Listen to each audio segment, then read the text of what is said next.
Está Michel. Entonces ya podemos empezar. Sí. Ya vale.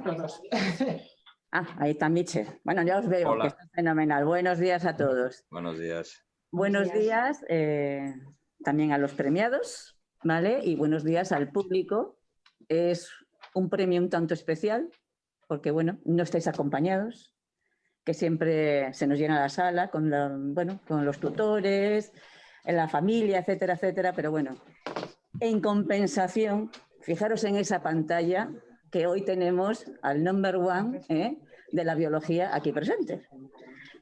Los 4 representantes del grado de biología de la Comunidad de Madrid.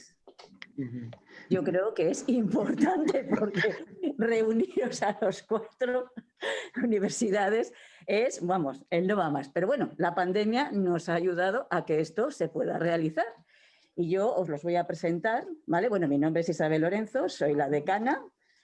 Me estreno como decana en estos premios, aunque ya he representado al antiguo decano en otros premios. O sea, que te quiero decir que ya voy teniendo un poquito de manejo. Os voy a presentar a nuestros invitados especiales, que yo creo que merece la pena, ¿vale? Mira, tenemos a José María Carrascosa, que es el decano de la Facultad de Ciencias de la Universidad Autónoma de Madrid. José María, buenos días. ¿Qué tienes que decir a estos chicos? Pues muy buenos días. Lo primero, enhorabuena, por supuesto. Luego les puedo decir algo más, pero para empezar, enhorabuena. Nuestro siguiente invitado es Michel Jacob, decano de la Facultad de Ciencias de la Universidad de Alcalá de Henares. También otro peso pesado. Buenos días, Michel. Muy buenos días. Y tal como ha dicho José María, pues lo primero es felicitar a todos los premiados, obviamente. Seguirán, pues no se van a quedar callados, ¿eh? O sea, lo digo yo. Nuestra siguiente invitada, que además es ya una persona que está con nosotros siempre, es Beatriz Pías Couso, vicedecana de estudiantes de la Facultad de Ciencias Biológicas de la Universidad Complutense de Madrid. Beatriz, buenos días. Buenos días. Yo también quiero felicitar a todos los premiados y quiero disculpar que no haya podido estar presente hoy Jesús, que tenía otro acto, está en una tesis doctoral en el tribunal y no ha podido venir, pero en su nombre también quiero felicitar a todos los premiados. Es una pena porque hubiéramos hecho bingo, pero bueno, sí. Tampoco pasa nada. Con Beatriz es encantadora y además es una habitual nuestra.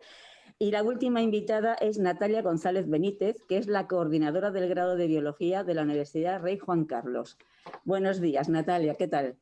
Hola, buenos días. Pues nada, me sumo a mis compañeros y enhorabuena a los premiados y en especial por este año que la situación que han sufrido todos los alumnos ha sido complicada en la mayoría de los casos, con lo cual para mí este premio tiene un especial interés y bueno, pues un esfuerzo diferente al de otros años.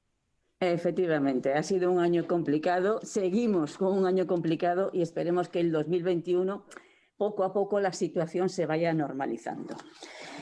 Continuando con la ceremonia os queremos dar un poquito, bueno, la cantidad de proyectos que se han presentado este año, a pesar de todo han sido 37, que por titulación 25 han sido de biología, 25 han sido de biología sanitaria, 2 de ciencias ambientales, 2 de biotecnología, 2 de ciencias y tecnología de los alimentos y 1 de bioquímica. Como veis, nosotros somos biólogos, pero con la nueva legislación ha habido una serie de distinciones donde se han desarrollado una serie de grados, pero que los acogemos a pesar de todo en nuestro colegio. El próximo en acogerse seguramente será el de genética. Por universidades tenemos 12 de la Universidad Complutense de Madrid, tenemos 11 de la Universidad de Alcalá de Henares, 11 de la Universidad Autónoma, 1 de la Rey Juan Carlos, 1 del CEO y 1 de la Universidad Politécnica. O sea, hay muchísima variedad y la verdad es que la competencia es muy, muy fuerte. Yo no sé si alguna vez os hemos dicho realmente cómo os hemos valorado o cuáles son los objetivos o los parámetros que se os han evaluado para que estéis aquí hoy en día. Normalmente tenemos 3 aspectos, los aspectos formales, donde es bueno, el estilo de la redacción, calidad de gráficos e imágenes, etcétera.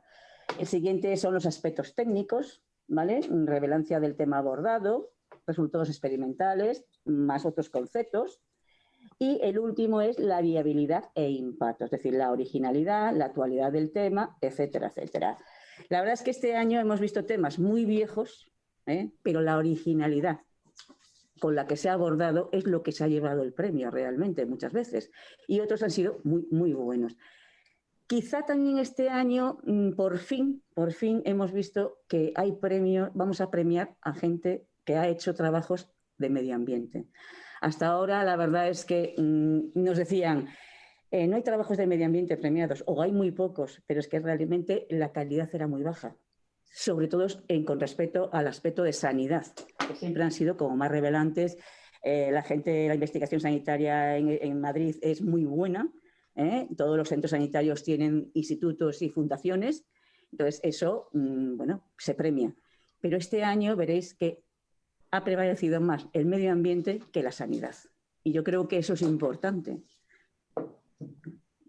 por esta pandemia. Bien, yo creo que con esto vamos a empezar por los premiados a que, bueno, expongáis 5 minutitos cada uno vuestro trabajo. Lo que sí que os voy a comentar es que nosotros cuando evaluamos los trabajos, porque claro, digamos que la puntuación final la damos nosotros, la Junta, donde nos peleamos, por supuesto. Suelen ser juntas un poquito combativas, porque cada uno tira por su ambiente, ¿vale? Sí, no, es cierto. Es difícil porque es que la calidad es muy buena, es muy fuerte y cada uno, pues hay quien trabaja más en medio ambiente, hay quien trabaja más en sanidad, yo soy de hospitales, entonces, bueno, cada uno... Pero cuando evaluamos estos trabajos, nosotros tenemos un informe del evaluador que ha evaluado ese trabajo y el título del trabajo. No sabemos ni la universidad ni el nombre de la persona que ha hecho ese trabajo. Ni si es chico, ni si es chica, ni rubio, ni moreno, o sea, no sabemos absolutamente nada y os lo digo porque va a surgir algunas anécdotas a lo largo de esta entrega de premios, ¿vale? Bueno, no sé dónde tengo aquí a los premiados. Ah, sí. Ahí lo tienes. Aquí lo tengo. Es que tengo muchos papeles. Hay un primer premio, un segundo premio y 4 accesos. Entonces, vamos a empezar por el cuarto acceso, ¿vale? El título es Microbiota asociada a suelos de viñedos. Efecto de la gestión del cultivo en la presencia de hongos micotoxígenos. La autora es Alba Sáez Matilla y es de la Universidad Complutense de Madrid, del grado de Biología. ¿Dónde pone ver? Alba, cuando quieras. Sí. No sé si podemos ver. Sí, se puede poner. Ah, bueno, los demás no lo sé. Lo voy a poner así, ¿vale? Bueno, pues antes de nada, agradecer... Espera, que voy a enfocarte. No, que hay que verlas a ella, ¿eh? Claro, claro. A mí no. Ahí, ya no me ves. Ahí. Vale, buenos días.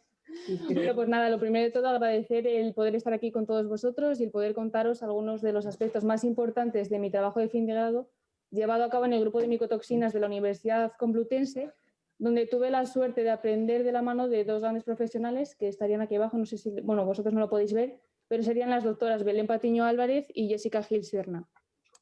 A modo de introducción, decir que el vino contribuye de manera significativa a la economía de muchos países y es también una parte fundamental en la economía del nuestro.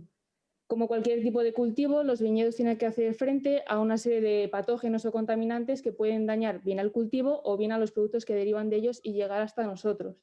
Y uno de estos problemas serían las micotoxinas, que se definen de manera general como unos metabolitos secundarios que se producen por ciertas especies de hongos cuando tienen las condiciones óptimas para hacerlo y que estarían asociadas a problemas de salud y a grandes pérdidas económicas también. Uno de los problemas que tienen las micotoxinas es que una vez se producen y contaminan un producto es muy difícil de eliminar. Entonces, una buena manera de evitarlas sería detectando tempranamente los hongos que son capaces de producirla y al incidir sobre ellos nos evitaríamos esta problemática. Por suerte, para decirlo de alguna manera, la mayoría de los hongos que son capaces de producir micotoxinas se agrupan dentro de uno de estos 4 géneros de aquí que luego más adelante volveré a mencionar. Por lo tanto, en este contexto nos surgieron varios objetivos, pero los que voy a comentar aquí van a ser, queríamos ver qué herramientas tenemos a día de hoy disponibles para detectar este tipo de hongos, ver qué ventajas y qué inconvenientes tiene cada una, ver también la cantidad de datos que devuelve cada una y luego también queríamos ver cómo afectaba la gestión ecológica o convencional del viñedo en términos de su diversidad microbiana, porque si yo tengo un suelo que es más diverso y puedo tener más tipos de hongos, o sea, más hongos de este tipo en él, es posible que tenga que incidir más en este tipo de suelos. Como podéis observar por los colores, solamente aplicamos 2 aproximaciones. La primera sería el aislamiento y identificación molecular de estos hongos, basándonos principalmente en técnicas de PCR, y luego también abordamos técnicas de metagenómica, que con una única extracción de ADN podemos secuenciar una comunidad microbiana por completo. Entonces, lo que hicimos fue siempre comparar estas 2 técnicas en ambos objetivos. Cuando abordamos el primer objetivo, con la primera aproximación, nos dimos cuenta que 15 hongos habíamos detectado sobre la superficie de la uva, de los cuales solamente 9 eran capaces después de producir micotoxinas, y todos ellos pertenecían al género Aspergillus, que no se ve, pero bueno, ahí está, al género Aspergillus. Sin embargo, cuando fuimos a analizar los datos de metagenómica, nos dimos cuenta que, claro, que la cantidad de datos que devolvía esta técnica era mucho mayor, de tal manera que en vez de detectar solo un único género, detectábamos los 4 principales que había mencionado al comienzo, y además éramos capaces de ver qué porcentaje de la microbiota total de ese suelo suponía. Por lo tanto, en este punto ya podíamos ver cómo ambas técnicas, ambas aproximaciones que habíamos empleado, son capaces de detectar hongos micotoxígenos, pero cada una lo hace a un nivel distinto, lo cual es importante tenerlo en cuenta. Y después, cuando analizamos cómo afectaba la gestión ecológica, bueno, pues ya partíamos de la idea que de estos 9 hongos de aquí, 4 pertenecían a viñedos convencionales y 5 a viñedos ecológicos. Obviamente, con estos datos no se puede hacer nada. Entonces, directamente lo que hicimos fue ir a los datos de metagenómica y ver unos índices de diversidad que permiten caracterizar los suelos y que ya te devuelve la propia técnica, que fueron el índice de Shannon, este de aquí, y el índice inverso de Simpson. Entonces, lo que hicimos fue, básicamente, comparar los índices de los suelos ecológicos y los convencionales, y que los datos se recogen en esta tabla de aquí. Aparentemente no hay ninguna significación, solo en el caso de las bacterias, pero no es relevante cuando consultamos la bibliografía, y por lo tanto con nuestros datos podíamos concluir que la gestión del viñedo parecía no estar influyendo en la diversidad microbiana de los suelos. Y por lo tanto, a modo de conclusión, voy a recopilar un poco lo que os he ido comentando. En el primer lugar, ambas técnicas, ambas aproximaciones que nosotros empleamos eran buenas para detectar los hongos micotoxígenos, pero sí que es verdad que ambas presentan ventajas e inconvenientes. Por ejemplo, la metagenómica sí que es verdad que te detecta todo lo que puedas tener en un suelo, pero el abordarla es un poco complicada. Tienes que tener parámetros de calidad en cuenta, es costosa, no todos los laboratorios lo pueden permitir, y luego la PCR pues, es algo más barato y rápido. Depende de lo que nos interese, se puede emplear una técnica o la otra. Y luego, respecto al segundo objetivo, pues nosotras no encontramos diferencias significativas en términos de diversidad microbiana entre los suelos de viñedos ecológicos o convencionales. Así que esto queda un poco abierto porque sí que es verdad que hay bastante controversia en la literatura, así que esperemos que alguien pueda hacer estudios más centrados en este aspecto. Espero que les haya gustado y cualquier duda pues estaré encantada de resolvérsela.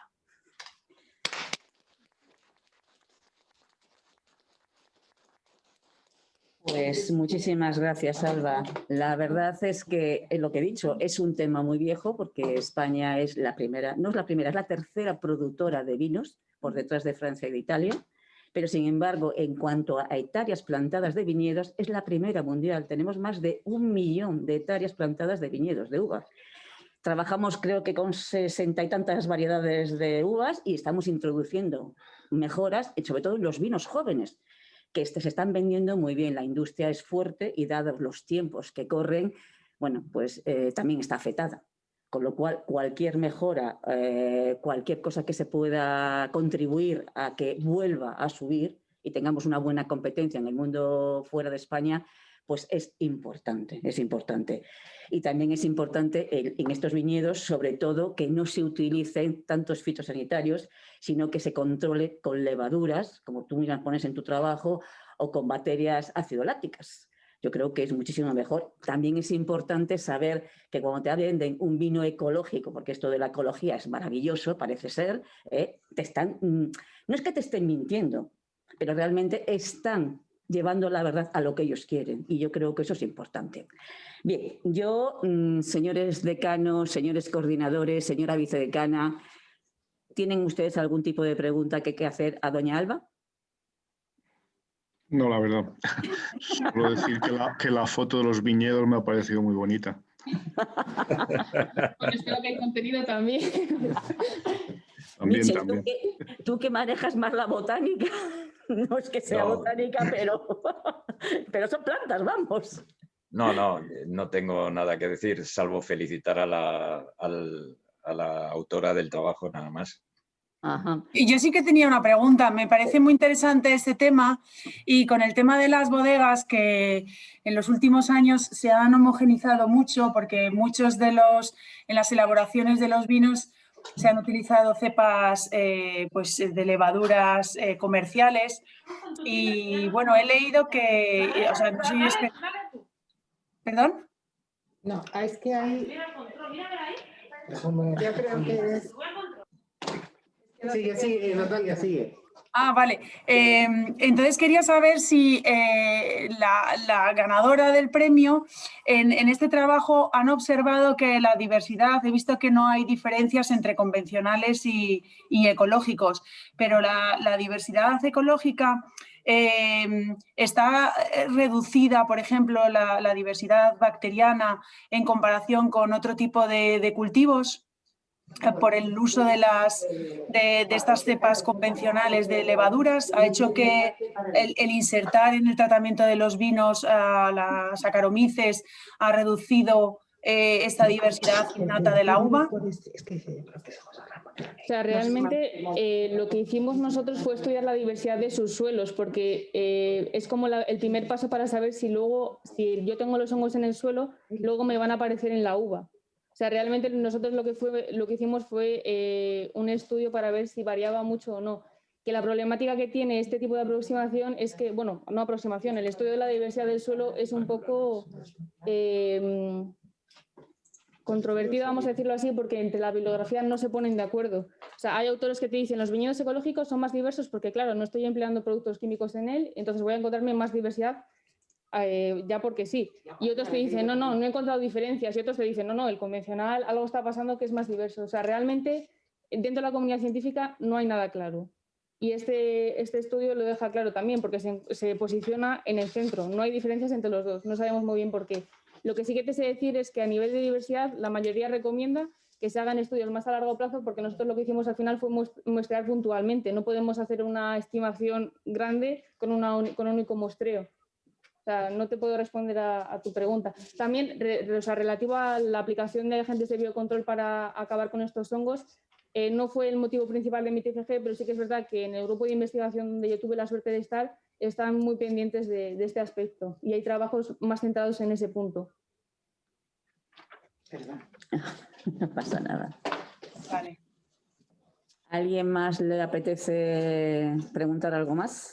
No, vale. No quiero preguntar, simplemente quería felicitarla por el trabajo y también a los tutores, a las tutoras, porque me consta que en este año tan especial en el que hemos estado y que ha habido que sobre la marcha improvisar, pues han hecho un esfuerzo grande en seguir con los alumnos, que no se desanimaran y que al final terminasen con sus trabajos. No sé si al final vosotros habéis hecho trabajo de campo o no, pero bueno, que ha sido un reto que pudiesen venir a los laboratorios, luego hubo que suspender la presencia y aún así han sido capaces de sacar el trabajo adelante y presentar un trabajo con la calidad que ha salido y que al final ha sido premiado. Así que muchas felicidades a ti y también a tus tutoras.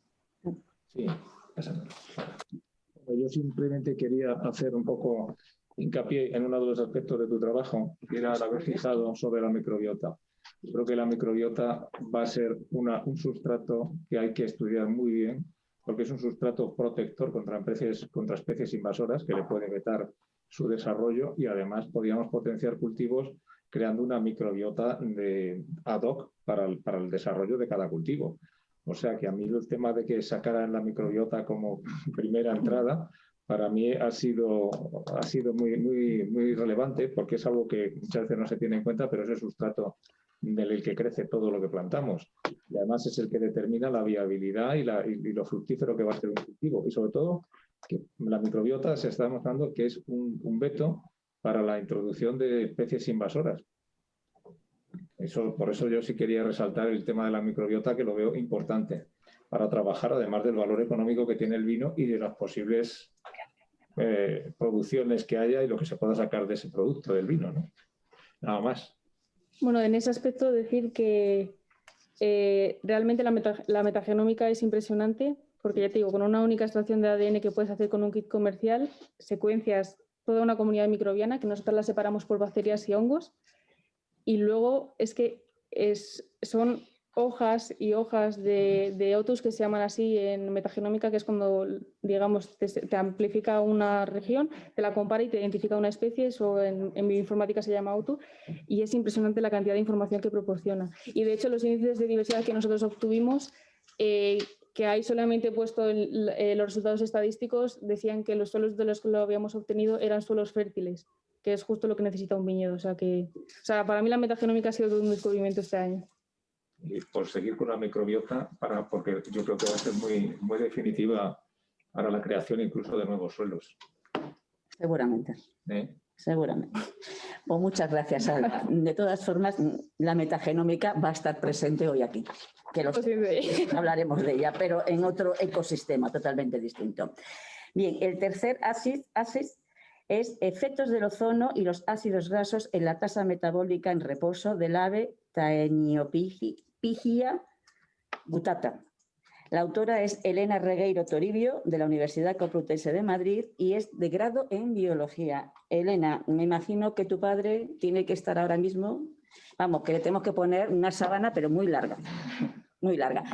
Yo lo que decía, conozco a su padre desde hace demasiados años, y por eso decía que cuando nosotros evaluamos los trabajos, no tenemos el nombre de las personas que han hecho ese trabajo. Pero sí que es cierto que cuando he firmado el acta, me he dado cuenta de Regueiro. Y a Toribio ya me dije, es que no puede haber más. Entonces, enhorabuena al padre de esta chica por haber criado a una persona que ya en su primer año tiene un premio. Elena, cuando quieras. Él este año no ha sido evaluador. Bueno, aparte que no le hemos dejado ser evaluador porque estaba su hija, pero yo no lo sabía, que conste. Los nombres no le mandé trabajos a ella. Sí, clic derecho y anterior. Pues en primer lugar, dar las gracias al Colegio de Biólogos por darme la oportunidad de estar hoy aquí. La verdad es que es un verdadero honor haber recibido el premio al tercer Accessit y, como decíais, teniendo en cuenta la situación de la pandemia de este año. Bueno, soy Elena Regueiro y nada, voy a hablar del efecto del ozono y los ácidos grasos en la tasa metabólica de reposo de lo que es el nombre común, que es el diamante montañés. Bueno, pues en líneas generales el objetivo de este estudio fue abordar cuáles son los potenciales riesgos que afronta hoy en día la fauna urbana como consecuencia de las alteraciones ambientales que se producen debido al aumento de la urbanización. Entonces, para ello nos fijamos en una de las respuestas fisiológicas a estos cambios, que es la tasa metabólica de reposo. Hicimos esto porque, bueno, además se sabe que primero que la tasa metabólica de reposo es afectada por las condiciones ambientales, y segundo, hay estudios previos que demuestran que la dieta y la calidad del aire individualmente afectan a la tasa metabólica. Sin embargo, nunca se han abordado en conjunto, que es cómo actúan en la naturaleza.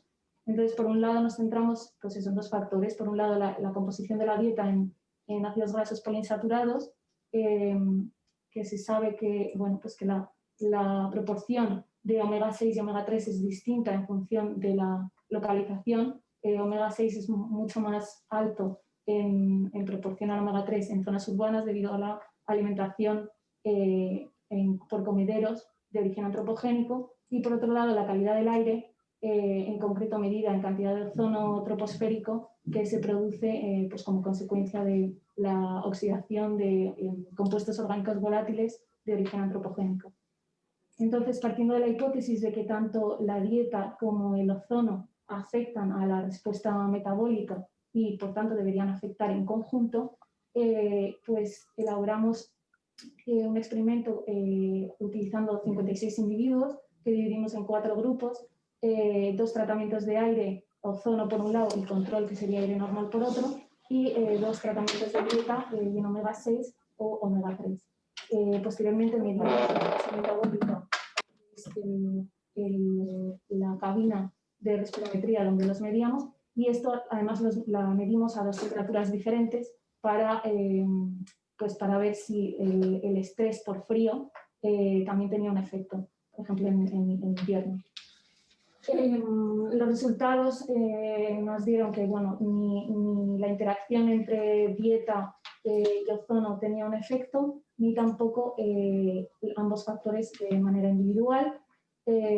Luego la temperatura en interacción tanto con la dieta como con el ozono tampoco tuvieron efectos en la respuesta. Sin embargo, la temperatura sí que lo tuvo, como es de esperar en cualquier animal homeotermo y endotermo, que bueno, pues regula, ¿no?, su temperatura en función de la temperatura ambiente para mantener su temperatura corporal. Entonces vimos que la tasa metabólica era mayor cuando la temperatura era menor. Porque bueno, pues eso, tienen que elevar su tasa metabólica, tienen que hacerlo para poder mantener su temperatura corporal. Entonces, bueno, pues en conclusión, decir que simplemente hay una lacra de información enorme en este aspecto. Hay muchos estudios que demuestran que hay una interacción entre ozono y dieta afectando a tasa metabólica, pero en otras especies. Sin embargo, no se ha estudiado nunca en aves. Este era el primer estudio que lo hacía y es de vital importancia porque las aves además son una especie muy presente en las ciudades y además tienen una tasa metabólica muy alta debido al vuelo. Entonces, bueno, lo más probable es que en este estudio no concluyéramos con un resultado. Bueno, puede ser que sea así, pero en mi opinión yo creo que sí que debe haber algún efecto, puesto que hay estudios que demuestran que en otras especies sí que lo hay, pero lo más probable es que el tamaño de muestra fuera demasiado pequeño o que los periodos experimentales fueran demasiado cortos. Y bueno, pues concluir eso, que yo creo que hace falta más estudios en este ámbito, sobre todo también no solo por las aves, sino por todas las especies que viven en zonas urbanas y que van a seguir viéndose afectadas por todas estas alteraciones ambientales siempre que la urbanización continúe creciendo. Y eso es todo. Pues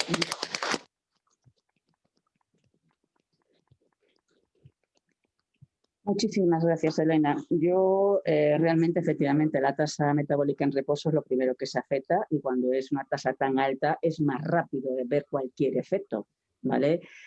Yo creo que aquí lo que te ha faltado es tiempo de muestreo. Es decir, todo esto es adaptación realmente porque al final las especies se terminan adaptando al ecosistema que les toca vivir.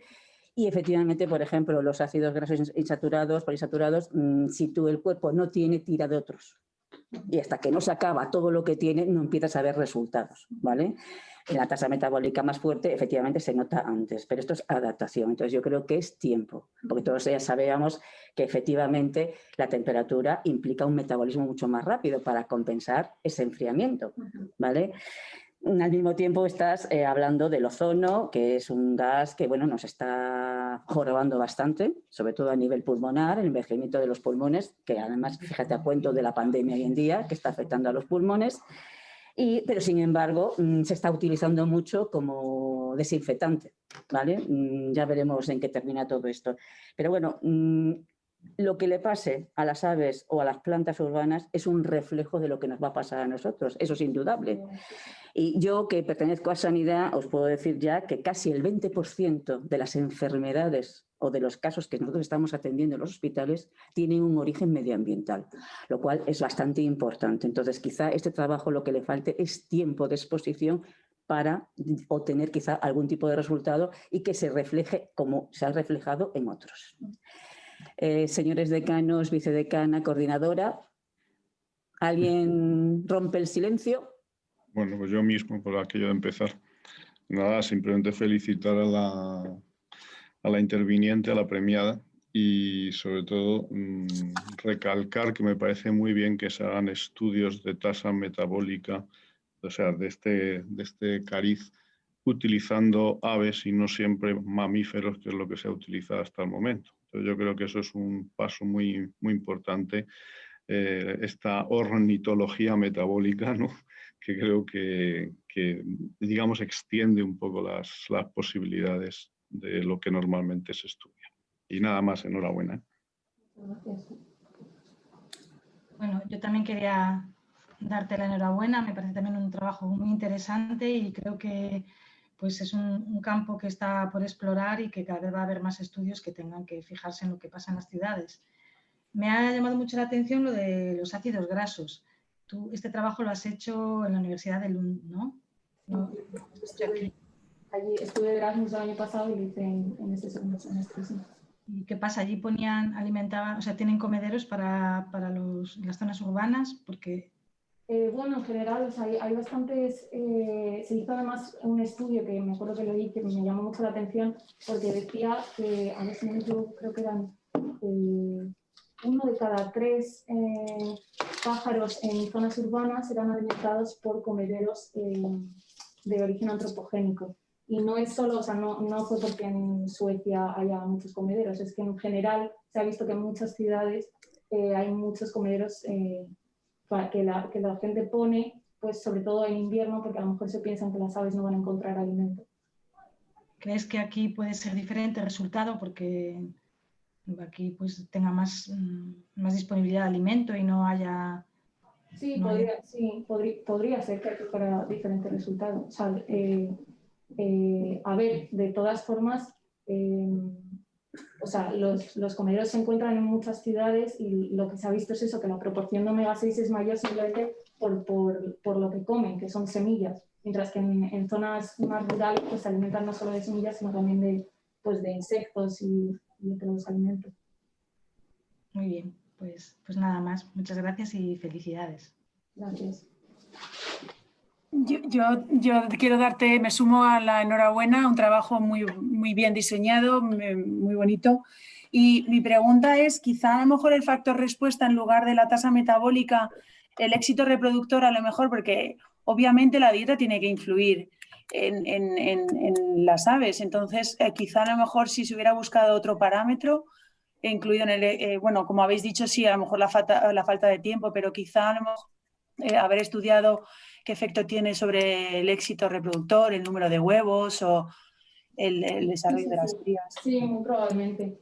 Bueno, de todas formas, mi TFG formaba parte de un estudio más grande y mi tutora sí que estaba analizando otros aspectos. La tasa reproductora no me suena que lo hiciera, pero sí que, por ejemplo, analizaron pues efectos más morfológicos en el estómago o en el cerebro, o sea, sí que hicieron esa parte, pero claro, todavía no lo han analizado por todo el tema de la pandemia y que quedó ahí un poco en stand-by.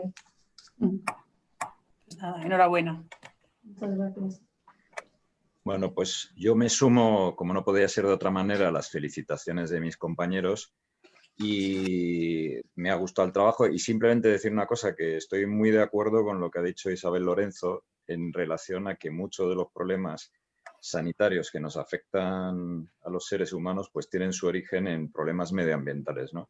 Quizás luego pueda decir algo más sobre esto, pero incluso la pandemia actual y las futuras pandemias que puedan venir, pues no somos muy conscientes, pero la destrucción de ecosistemas y otras cuestiones medioambientales, pues sin duda tienen una influencia en ello, ¿no? Por lo tanto, pues este tipo de trabajos son bienvenidos. Pues muchísimas gracias, Elena. Un saludo a tu padre, ¿vale? Y espero que esté bien.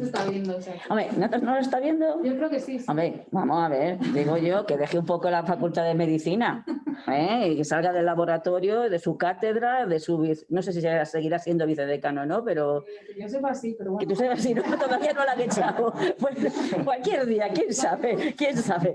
Pero bueno, me imagino, y bueno, y a tu madre igual, felicidades a los dos, porque sin ella, él no es nada. Nada, viva las señoras y punto. Bien, el segundo CSIC es estudio del carácter adaptativo de la radiación maraconésica del género Romalina. Ascomicota hongo liquenizados. La autora es Yolanda Turégano Carrasco, de la Universidad de Alcalá de Henares y es grado en Ciencias Ambientales. Cuando quieras, Yolanda.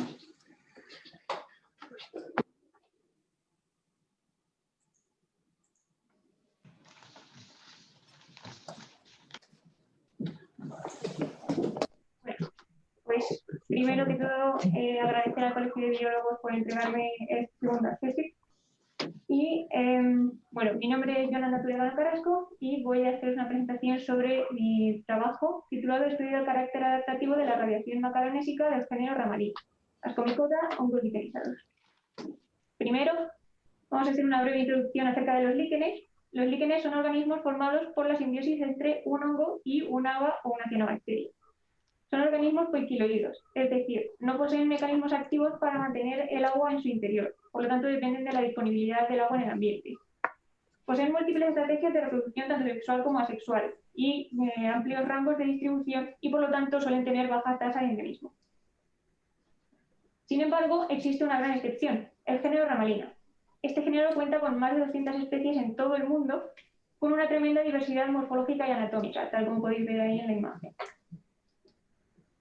Este género sufrió una gran diversificación de especies en la región de Macaronesia, en la que aparecían alrededor de 40 especies nuevas y la mitad de ellas eran endémicas. Tras reconstruir las relaciones filogenéticas del género, se observó que estas especies endémicas proceden de un único evento de colonización que sucedió en el Oligoceno medio. Este trabajo, por tanto, parte de la hipótesis de que, al igual que sucedió con los pinzones de Darwin, la radiación de Ramalina en Macaronesia fue adaptativa y las especies sufrieron cambios morfológicos y anatómicos. Estos cambios les permitieron tener una mejor gestión del agua para colonizar los terrenos semidesérticos y con influencia de los vientos alisios cargados de humedad que existen en Macaronesia. Para determinar si esta radiación fue adaptativa, se caracterizó el comportamiento hídrico de las especies de Ramalina. Para ello se realizó un procedimiento experimental a 62 especies de Ramalina, tanto de la radiación macaronésica como del resto del mundo, y de ese procedimiento experimental se obtuvieron 6 parámetros, o sea, 6 rasgos funcionales que permitían caracterizar este comportamiento. Estos eran la masa específica del talo, la capacidad de retención de agua por peso seco, la capacidad de retención de agua por área, la constante de hidratación por inmersión, la constante de hidratación por vapor y la constante de desecación. Posteriormente se calculó la señal filogenética de los rasgos y su distribución a lo largo de la filogenia. Resultó que las especies pertenecientes al clado macaronésico, indicado por el punto y por el recuadro, obtenían valores más altos del rasgo de masa específica del talo, es decir, que eran más densas, y que se hidrataban hasta su punto óptimo fotosintético con vapor de agua. Y luego se desecaban lentamente, reteniendo en su interior el agua el mayor tiempo posible. Al representar en un filomorfo espacio los rasgos junto a las relaciones filogenéticas, se observó que las especies pertenecientes a la radiación macaronésica ocupaban un espacio exclusivo en el espacio funcional. Es decir, que esta combinación de rasgos era exclusiva de esas especies. Y como conclusión, esta nueva estrategia de gestión del agua fue posible gracias a que desarrollaron una innovación clave. Esta innovación clave eran los cordones de tejido condroide en el interior del talo, que aparecen ahí indicados, que les aportaban densidad y rigidez y les permitían almacenar en su interior el vapor de agua el mayor tiempo posible y desecarse lentamente. Y de esta manera podían adaptarse y colonizar los terrenos inhóspitos que existían en la región de Macaronesia. Y por lo tanto, después de realizar todos estos análisis, pudimos concluir que la radiación de Ramalina en Macaronesia se puede considerar efectivamente adaptativa. Y por último, ya agradecer a todo el equipo que ha participado en este proyecto y sobre todo pues, a mi tutor, Sergio Pérez Ortega, del CSIC del Real Jardín Botánico. Muchas gracias.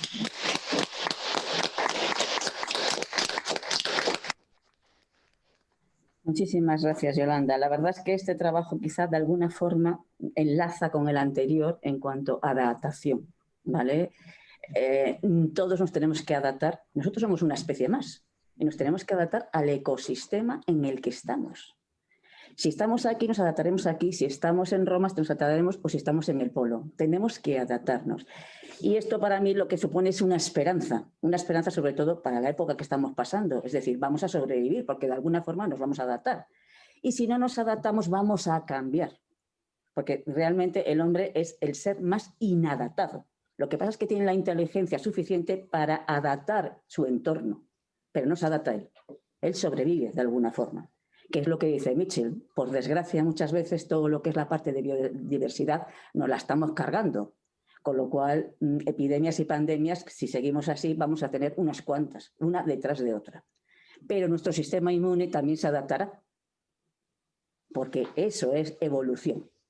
Y así me lo dijo hace muchos años un ingeniero que venía de Miami, que me dio clases de evolución en quinto y que llegó el primer día con una camisa llena de drosofilas y nos dejó alucinados. Pero fue la clase más divertida de toda mi carrera, porque ahí elucubrábamos todo lo que queríamos.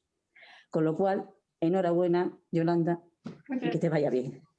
¿Alguna persona, José María, Michel, Natalia? Bueno, yo quiero felicitar a Yolanda, perdón, Yolanda. Sí, a Yolanda, que leo. Porque, bueno, el trabajo me ha gustado muchísimo, quizás, claro, por deformación profesional, porque esto me toca a mí muy de cerca, ¿no? Y también quiero trasladar mis felicitaciones a sus tutores y cotutores, 2 de los cuales son compañeros míos de departamento, por lo tanto, pues evidentemente sé de su buen hacer y el trabajo me ha gustado mucho. Y además me alegra que haya obtenido esta mención un estudiante del grado de Ciencias Ambientales. Eso también quiero decirlo, porque yo básicamente desarrollo la mayor parte de mi docencia en este grado y me siento muy honrado como decano que una estudiante de Ciencias Ambientales haya obtenido un premio otorgado por el Colegio Oficial de Biólogos. O sea, todo hay que decirlo. Y nada más. Con respecto a eso, Michel, te quiero decir que nosotros no somos elitistas, no echamos a nadie, al contrario, ayudamos. Cosa que algunos todavía no lo tienen muy claro, ¿eh?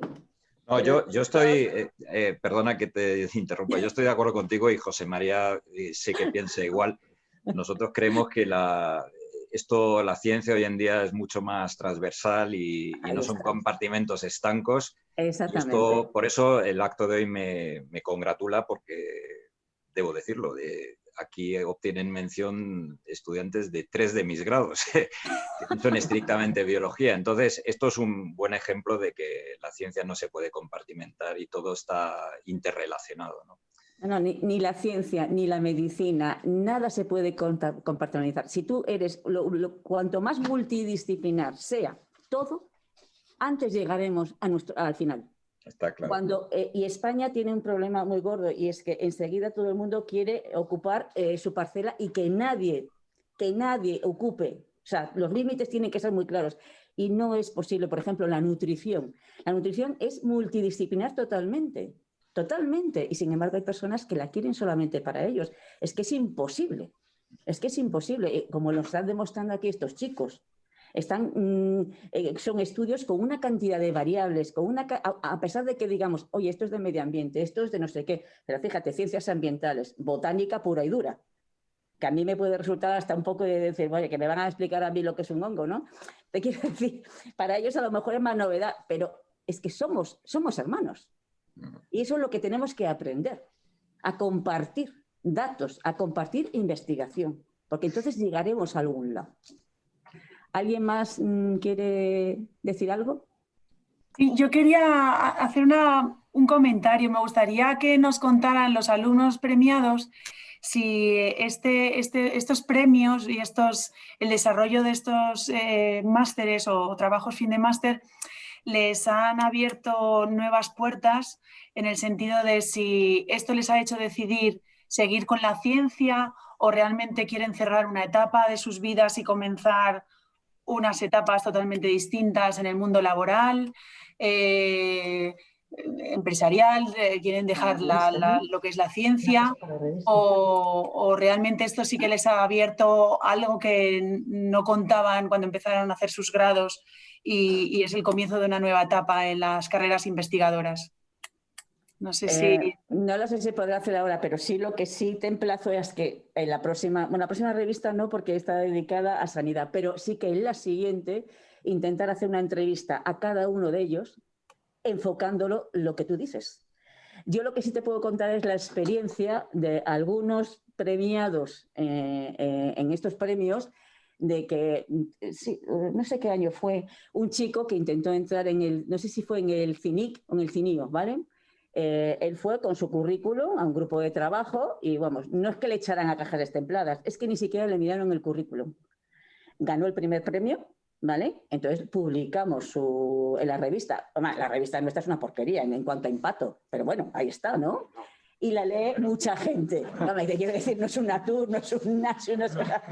En fin, los que somos de investigación o de alguna forma tanteamos la investigación, no es una revista, es una revista, punto. O sea, te quiero decir... Entonces, esta revista llega a mucha gente, más de la que pensamos. Y hay mucho biólogo escondido por ahí, ¿eh? Que no lo dicen, pero son biólogos. Lo que pasa es que hoy en día, como todo el mundo, parece ser que es investigador, virólogo, inmunólogo, pero biólogo no. No sé, no sabemos dónde han salido, ¿eh? Pues, bueno, leyó esta revista y ante su asombro le llamaron por teléfono para que fuera a trabajar. Cuando no le habían ni leído el currículum. Entonces, quiero decir, el trabajo era precioso, era impresionante. Entonces, bien, se os va a publicar ese trabajo y quién sabe... Pero no, en lo que vamos a hacer es en el siguiente intentar plantear esas preguntas. Natalia, de todas formas, si vosotros de verdad nos ayudarais a plantear preguntas o inquietudes en la revista, nos encantaría que nos mandarais sugerencias. Te lo digo sinceramente porque queremos contar con las universidades. Porque a fin de cuentas nosotros somos la parte del trabajador, pero la universidad es la que forma y debemos ir de la mano unos con otros. Porque el que la universidad forme por un lado y después estos chicos salgan al mundo laboral y no encuentren trabajo o no se adapten sus estudios a lo que espera el mundo laboral, pues hombre, es bastante frustrante, sobre todo a la hora de máster o de trabajos. Pero bueno, yo creo que ya que lo has planteado, yo os lanzo el guante y a ver quién responde. Vale. Bueno, pues yo soy así. Yo soy así. Isa, les damos otra vuelta. Le damos otra vuelta. Pásamelo. Que quiero deciros una cosa.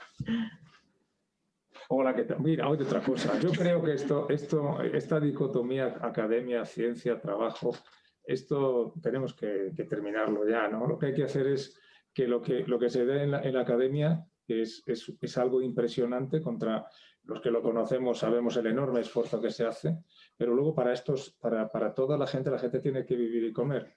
Y la ciencia tiene que tener un aplicativo. Y es muy importante, y es uno de los objetivos del colegio, que el biólogo esté en el mercado de trabajo con nombre propio. ¿Y de dónde saca el bagaje? De academia. Entonces, tenemos que tratar entre todos de hacer esa conexión del mundo de la academia, que a todos nos gusta y nos encanta, al mundo del trabajo, que tiene muchos sinsabores y mucha pelea. Pero hay que ver cómo hacemos un puente realmente eficaz para que aquellas disciplinas y conocimientos que adquirimos en la academia tengan una expresión en el trabajo y una rentabilidad social, económica, y para la persona que los lleva, pues un modo de vida. Que a fin de cuentas, porque en los centros de investigación hay muchos, debería haber más, pero es que en el mercado de trabajo es fundamental, porque ese feedback, esa retroalimentación, mercado de trabajo e investigación, es fundamental para el desarrollo de un país. Y yo creo que ahí los biólogos teníamos que realmente dar el do de pecho de todo lo que tenemos. Y cuento con vosotros, ¿eh? Vale, gracias. Gracias, Juan. Estoy con un tema familiar y estoy... ¿Alguien quiere decir algo más? No, solamente centrarme en felicitar a la que acaba de exponer el trabajo, porque estábamos hablando realmente de su trabajo, ¿no? Nos hemos ido por las ramas ahora a hablar de la cooperación, pero bueno. de la cooperación entre la academia y el colegio, pero yo creo que el asunto era felicitar a la persona que acaba de exponer. Efectivamente, porque el trabajo es muy bonito, ¿eh? O sea, quiero decir que son trabajos con enfoques viejos, pero muy originales. O sea, trabajos viejos en cuanto al conocimiento, pero enfoques muy originales. Y eso es lo que estamos esta vez, yo creo que premiando. Bien, el primer accessit es implicación de la activación del CB2 en el desarrollo y evolución del cáncer de colon. La autora es Virginia Estades Ayuso. Otra vez es la Universidad de Alcalá de Henares, que es que este año arrasa, y es grado en Biología Sanitaria. Virginia, cuando quieras. Gracias. Bueno, mientras lo voy poniendo, en primer lugar, dar muchas gracias por haberme considerado para este proceso y también al grupo de guías terapéuticas de la Fundación para la Investigación Biomédica de Puerta de Hierro, donde hice mi trabajo de fin de grado y mis prácticas. Y bueno, voy a empezar a exponer mi trabajo. En primer lugar, decir que el receptor cannabinoide CB2 es uno de los principales componentes del sistema endocannabinoide. Es un sistema que actualmente está asociado a la regulación de funciones biológicas como puede ser la inflamación o la respuesta inmunitaria, pero que también se ha visto que en ciertas patologías puede verse alterado y generar incluso efectos que pueden fomentar que la enfermedad progrese. En concreto, en el cáncer de colon, se ha visto que este sistema se altera y produce ciertos efectos protumorales, por lo que el grupo de investigación del cual formé parte intentó estudiar uno de sus principales componentes, el receptor CB2, en esta alteración y ver qué ocurría con él. Lo que descubrieron fue que al activar este receptor, las células epiteliales tumorales del cáncer de colon sufrían unas ciertas alteraciones, tanto a nivel molecular como a nivel fenotípico. Todos estos cambios se traducían en que las células eran capaces de separarse con mayor facilidad de la masa tumoral y adquirían una conformación que no era característica ni típica de este tipo celular. Todos estos cambios los asociaron a la transición epitelio-mesénquima. Esto es un proceso que ocurre de manera fisiológica en el cuerpo, en el que básicamente una célula epitelial es capaz de desdiferenciarse, perder conexión con sus células contiguas y transformarse en una célula mesénquima. Entonces, como vieron que había una cierta un paralelismo, ¿no?, entre estos procesos, pensaron que podía haber una conexión. Además, cabe destacar que esta transición epitelio-mesénquima es vital en el proceso de cáncer, dado que se han visto en nuevas investigaciones que parece ser crucial para la metástasis. Pensemos que esta transición permite a las células liberarse con mayor facilidad de la masa tumoral y acceder al torrente circulatorio, donde se denominan entonces células tumorales circulantes o CTCs. Estas células son tan invasivas que son capaces de invadir cualquier órgano y metastatizar con mayor facilidad. Así que basándonos en estas evidencias, lo que planteamos fue que había una posible relación entre el receptor cannabinoide CB2 y el proceso de transición epitelio-mesénquima y que además esta colaboración era negativa para la progresión tumoral. Para comprobar estas hipótesis, lo que tratamos fue de encontrar células que hubiesen sufrido esta transición, es decir, CTCs, que además fuesen positivas para CB2 en su membrana. Y además, para entender un poco más los mecanismos de regulación y reprogramación que existían entre estos conceptos, hicimos un análisis de expresión de CB2 junto con unos marcadores que son vitales en el proceso de transición epitelio-mesénquima, que son SNAIL1, SLAG y TWIST. Y también, bueno, comparamos todos estos parámetros con la enfermedad para ver cuál era su repercusión en la progresión tumoral. Pues esto es un resumen un poco de los materiales y métodos empleados.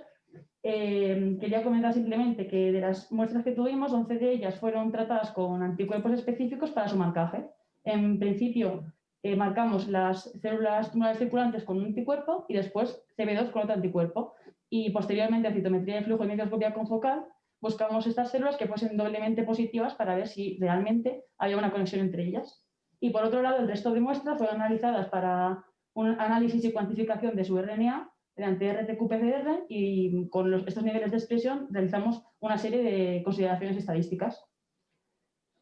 En primer lugar, decir que conseguimos encontrar estas células tumorales circulantes que además eran positivas para este receptor. En la imagen D se ve una superposición de los marcajes y en rojo vemos lo que sería el receptor CB2 y en verde la célula tumoral circulante.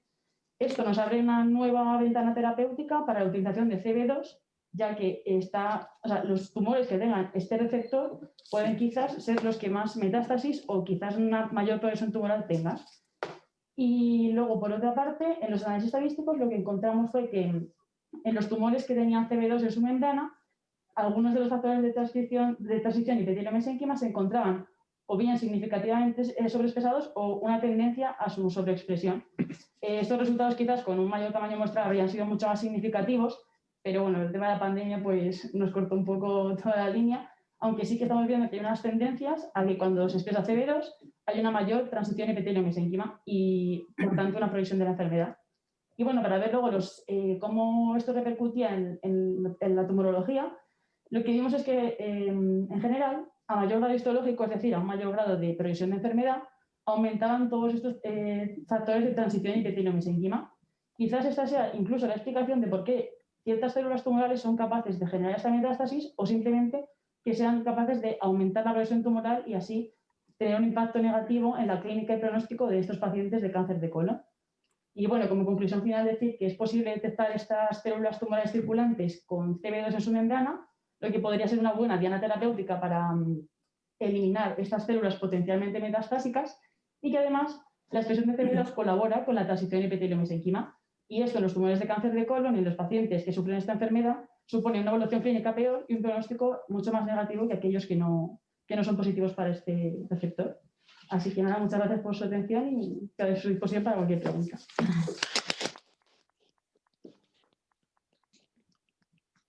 Muchas gracias, Virginia. La verdad es que el cáncer es, bueno, es la segunda tasa de muerte, ¿vale? A nivel, pero se supone que en muy poco tiempo, debido al envejecimiento de la población y las tasas que ocurren en las personas mayores, va a llegar a ser la primera causa de muerte, a pesar de que estamos consiguiendo que realmente el cáncer lo estamos cronificando en la mayoría de los casos y siempre y cuando lleguemos a tiempo. Pero efectivamente, las metástasis son nuestro gran reto. Porque realmente la gente que se está muriendo no se está muriendo de cáncer de colon, no, se está muriendo de metástasis en los pulmones, se está muriendo de metástasis en el hígado o se está muriendo de metástasis cerebrales. Entonces, todo aquello que ayude a buscar una forma de inhibición de este receptor, si efectivamente, y parece ser que sí, se expresa en estadios 3 y estadios 4, que ya realmente ha atravesado mucosas y capa muscular, con lo cual en el momento que esos canales o intercanales desaparecen, la célula se elonga, adquiere una migración y pasa al torrente sanguíneo, estamos perdidos.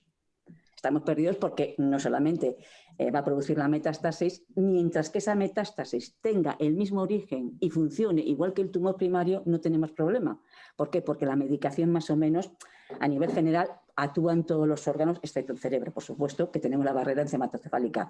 Pero el problema que tenemos es que además cuando llegan a otros tejidos, mutan, cambian de receptores de membrana, con lo cual el sistema defensivo no es capaz ya de responder. ¿Por qué? Porque se ha creado ese ambiente tumoral, ese ambiente de inflamación crónica que está inhibiendo macrófagos, sistema inmune, etcétera, etcétera. Entonces, cualquier cosa que, o sea, hoy en día lo que hay que hacer es, efectivamente, hemos demostrado que el CB2 es un receptor procancerígeno en determinados momentos, que se expresa en la gran mayoría de los cánceres, sobre todo de mama, de hígado, de riñón, de pulmón, que pulmón es un cáncer que bueno, es un gran desconocido todavía, fíjate que, pero bueno, se están consiguiendo cosas. Cualquier medicamento, cualquier fármaco, hay que ir hacia ese receptor. ¿Por qué? Porque es la única forma de no generar esas metástasis o evitar esas metástasis, porque el tumor primario, salvo que sea muy agresivo, de por sí, se está tratando bastante bien. El problema son las metástasis. Por lo tanto, enhorabuena porque es un trabajo precioso. Gracias. Señores decanos, coordinadora, vicedecana, ¿algo que opinar? Bueno, yo solamente quiero felicitar a la alumna porque es un trabajo muy bonito y muy interesante, y yo creo que tiene unos resultados que seguramente en el futuro tendrán repercusión en la salud de muchas personas y nada, pues agradecer que hayan hecho este esfuerzo y muchas felicidades. Gracias. Pues yo me uno a la felicitación a Virginia porque creo que es un trabajo muy interesante. Nada más. Sí, yo evidentemente me sumo a esto último. Mi más sincera enhorabuena a Virginia, y además este es un ejemplo más de cómo la ciencia es transversal, es decir, este grado que es de biología sanitaria y está ubicado en una facultad de ciencias, sin embargo, está catalogado dentro de la rama de conocimiento de ciencias de la salud, que no es de nuestra facultad. Es decir, como se ha dicho ya antes también por parte de Isabel, yo creo que hay que tener una visión más moderna en el futuro y nada más. Mi más sincera enhorabuena porque este trabajo es muy bueno y creo que además es muy útil. Muchas gracias. Pues yo, Virginia, para terminar, darte también la enhorabuena, y realmente creo que vas a ser la envidia de muchos alumnos porque en tu caso estás trabajando en algo que has adquirido en la carrera, pero que además estás ya aplicándola a la sociedad. O sea, ya son unos estudios y unos resultados que pueden tener y que van a tener impacto en el día a día a la hora de diagnóstico de esta enfermedad tan importante hoy en día. Con lo cual, pues eso, en tu caso, igual que en muchos casos, el hecho de que muchas veces los alumnos pasáis por el grado y decís, ¿y esto para qué sirve? ¿Y esto para qué sirve? Bueno, pues en tu caso está claro que es perfecto, vamos, que has atinado y enhorabuena. Gracias. Pues nada, hija. Ahora a por el fármaco. Y ya vamos, ya no te quiero ni dónde llegarías, pero es importante.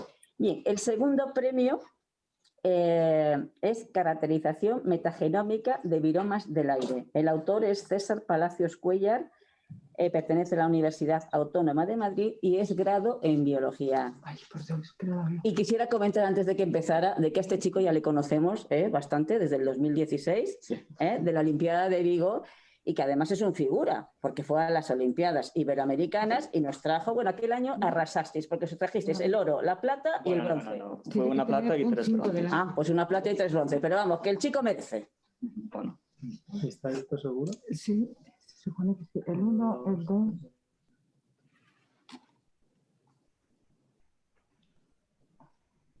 ¿Te ves el tuyo, César? No, creo que no está ahí.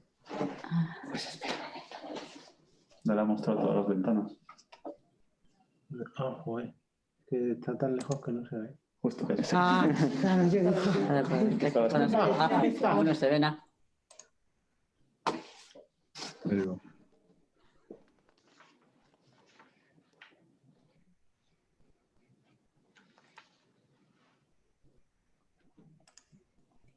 Bueno, pues mi nombre es César Palacios, la verdad es que me siento honrado de estar aquí, agradezco mucho el premio y hoy les voy a presentar mi trabajo fin de grado acerca de la caracterización metagenómica de viromas del aire.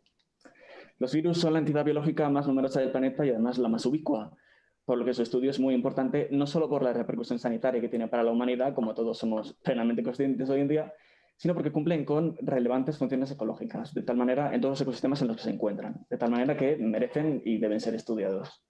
La identificación tradicional de los virus se basaba en el estudio de rasgos fenotípicos, como la simetría de la cápside o el tipo de ácido nucleico que contuviesen en su interior, pero progresivamente esto se ha ido sustituyendo con técnicas basadas en la metagenómica, es decir, en el estudio del material genético directamente recuperado del medio, superándose dos grandes limitaciones anteriores, que era el necesitar tener un conocimiento a priori del microorganismo de estudio y la dependencia de los cultivos de laboratorio.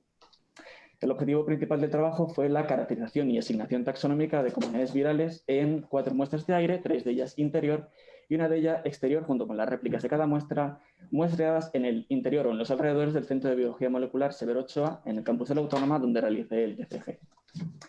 La primera fase de la metodología consistió en la toma y el procesamiento in vitro de las muestras. Se succionó aire con filtros de politetrafluoroetileno, se concentró la fracción viral, se extrajo el material genético del virus y se amplificó por medio de una técnica denominada MDA, Multiple Displacement Amplification. Por último, se mandaron a secuenciar por Illumina. Esta fase de la metodología fue realizada por compañeros de laboratorio previa a mi estancia en el mismo. La segunda fase consistió en el análisis bioinformático de las secuencias. Comenzamos con una limpieza y filtrado de calidad de las secuencias. Después ensamblamos los contigs. Los contigs son básicamente secuencias con censo de gran longitud ensambladas a partir de lecturas cortas solapantes. Y por último realizamos una anotación taxonómica general y una anotación taxonómica viral en particular.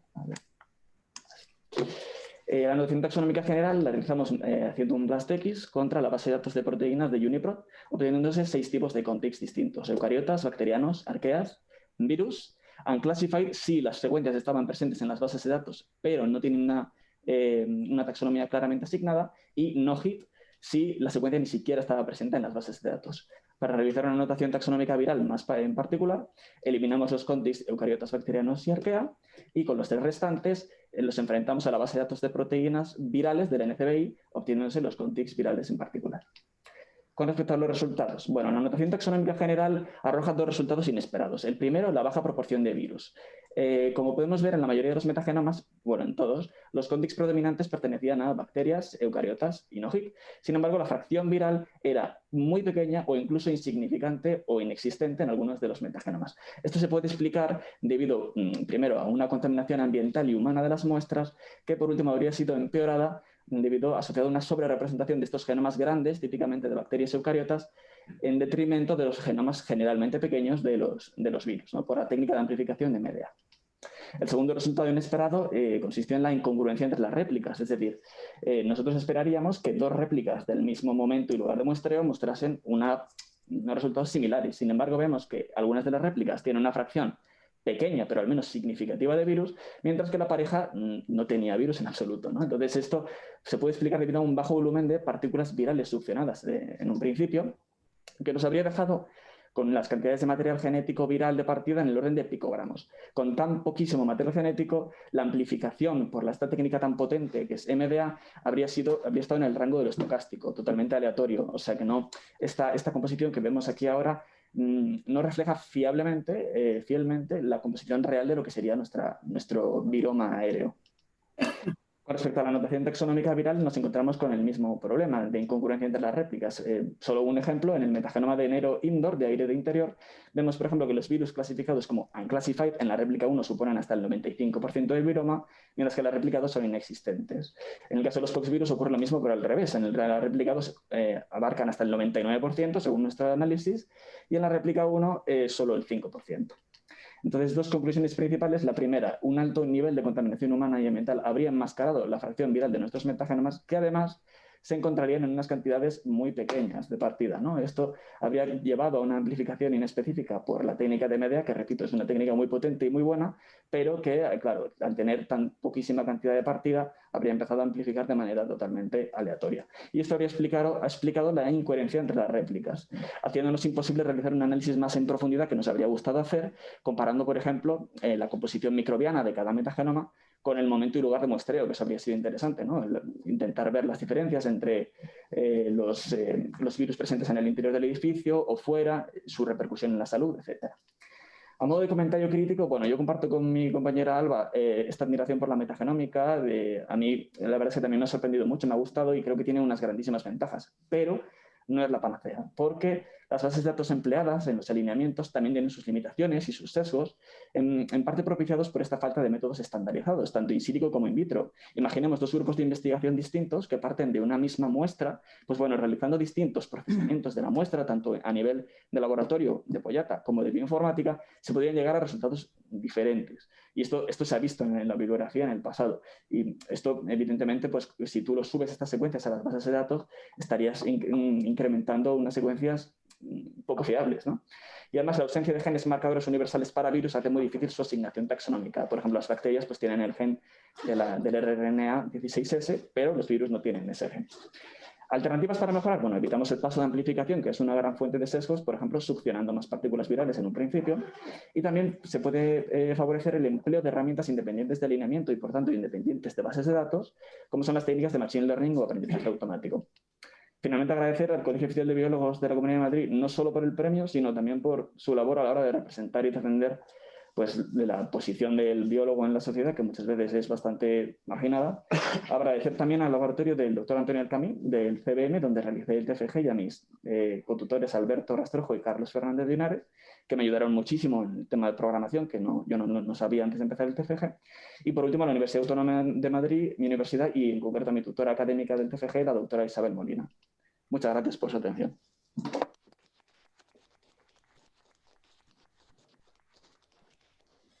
César, nos dejaste alucinados cuando vimos este trabajo.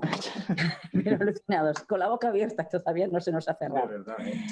Pero te voy a decir una cosa, yo creo que la metagenómica o la genómica ambiental o ecogenómica tiene distintos nombres, yo creo que sí que puede ser el futuro. Lo que pasa es que hay que estandarizar. Lo es. O sea, el no tener que cultivar ni aislar un virus con lo que cuesta y que además a veces ni lo consigues porque no sabes quién es. Y te estoy hablando de los virus más o menos que estamos acostumbrados en un laboratorio de microbiología a detectarlos, ¿vale? Yo creo que esto es primordial, o sea, te quiero decir, puede que tarde. Y te voy a decir por qué esto tiene futuro. La citometría de flujo, quieras que no, nació igual que la metagenómica. Es decir, la metagenómica nació para muestras del mar, vamos, de agua. La citometría de flujo nació para estudiar el plancton de los océanos.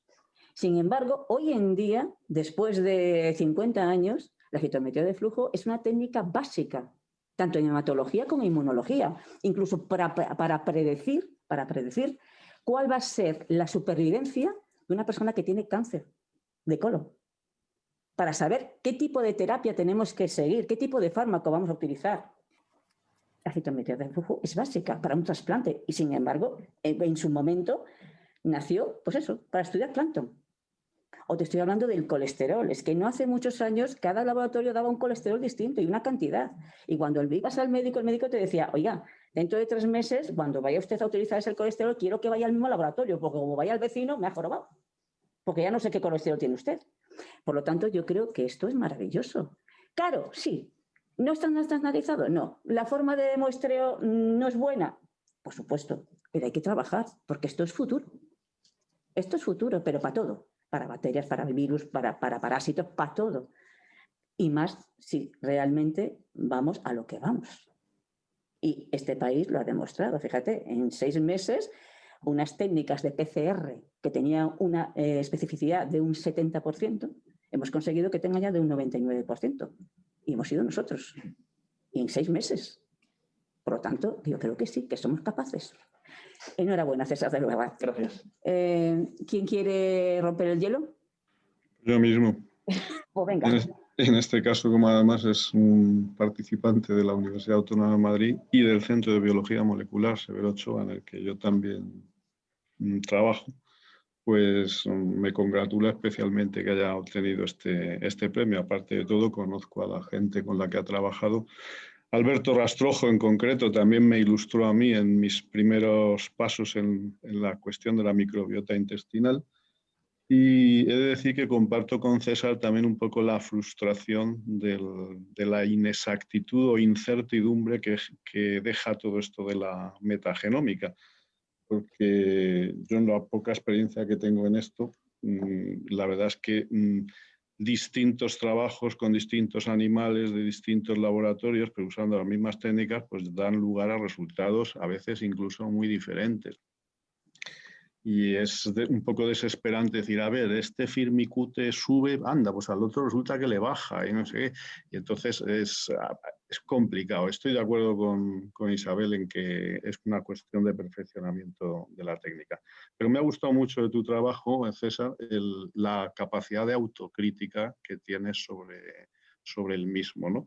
Yo creo que eso es una de las virtudes de hacer un trabajo fin de grado. No solamente te tiene que salir un Nature, que no, sino lo que tienes que aprender es hacer una investigación y a tener capacidad de autocrítica sobre sus resultados. Y yo creo que eso es algo que lo consigues muy bien. Simplemente te estás enfrentando a una técnica pues, que está en la frontera del conocimiento. Entonces, pues ya veremos hasta dónde llega después, pero nada, que muy bien, de verdad. Enhorabuena. Gracias.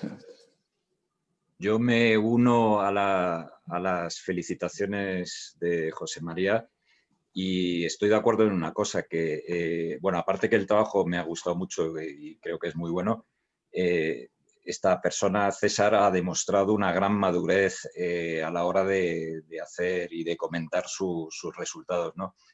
Y yo quiero decir aquí una cosa que a veces se nos olvida. Los trabajos de fin de grado no son tesis doctorales, ni siquiera son trabajos de fin de máster, no equivalen a las antiguas tesinas, son una iniciación, son un trabajo de fin de grado y por lo tanto, como ha dicho José María, pues no necesariamente tiene que dar lugar a unos resultados de Science o Nature, pero sirven para que los estudiantes pues, tomen contacto con estas técnicas o con cualquier otra temática de la ciencia y puedan obtener una visión global y este grado de madurez, ¿no?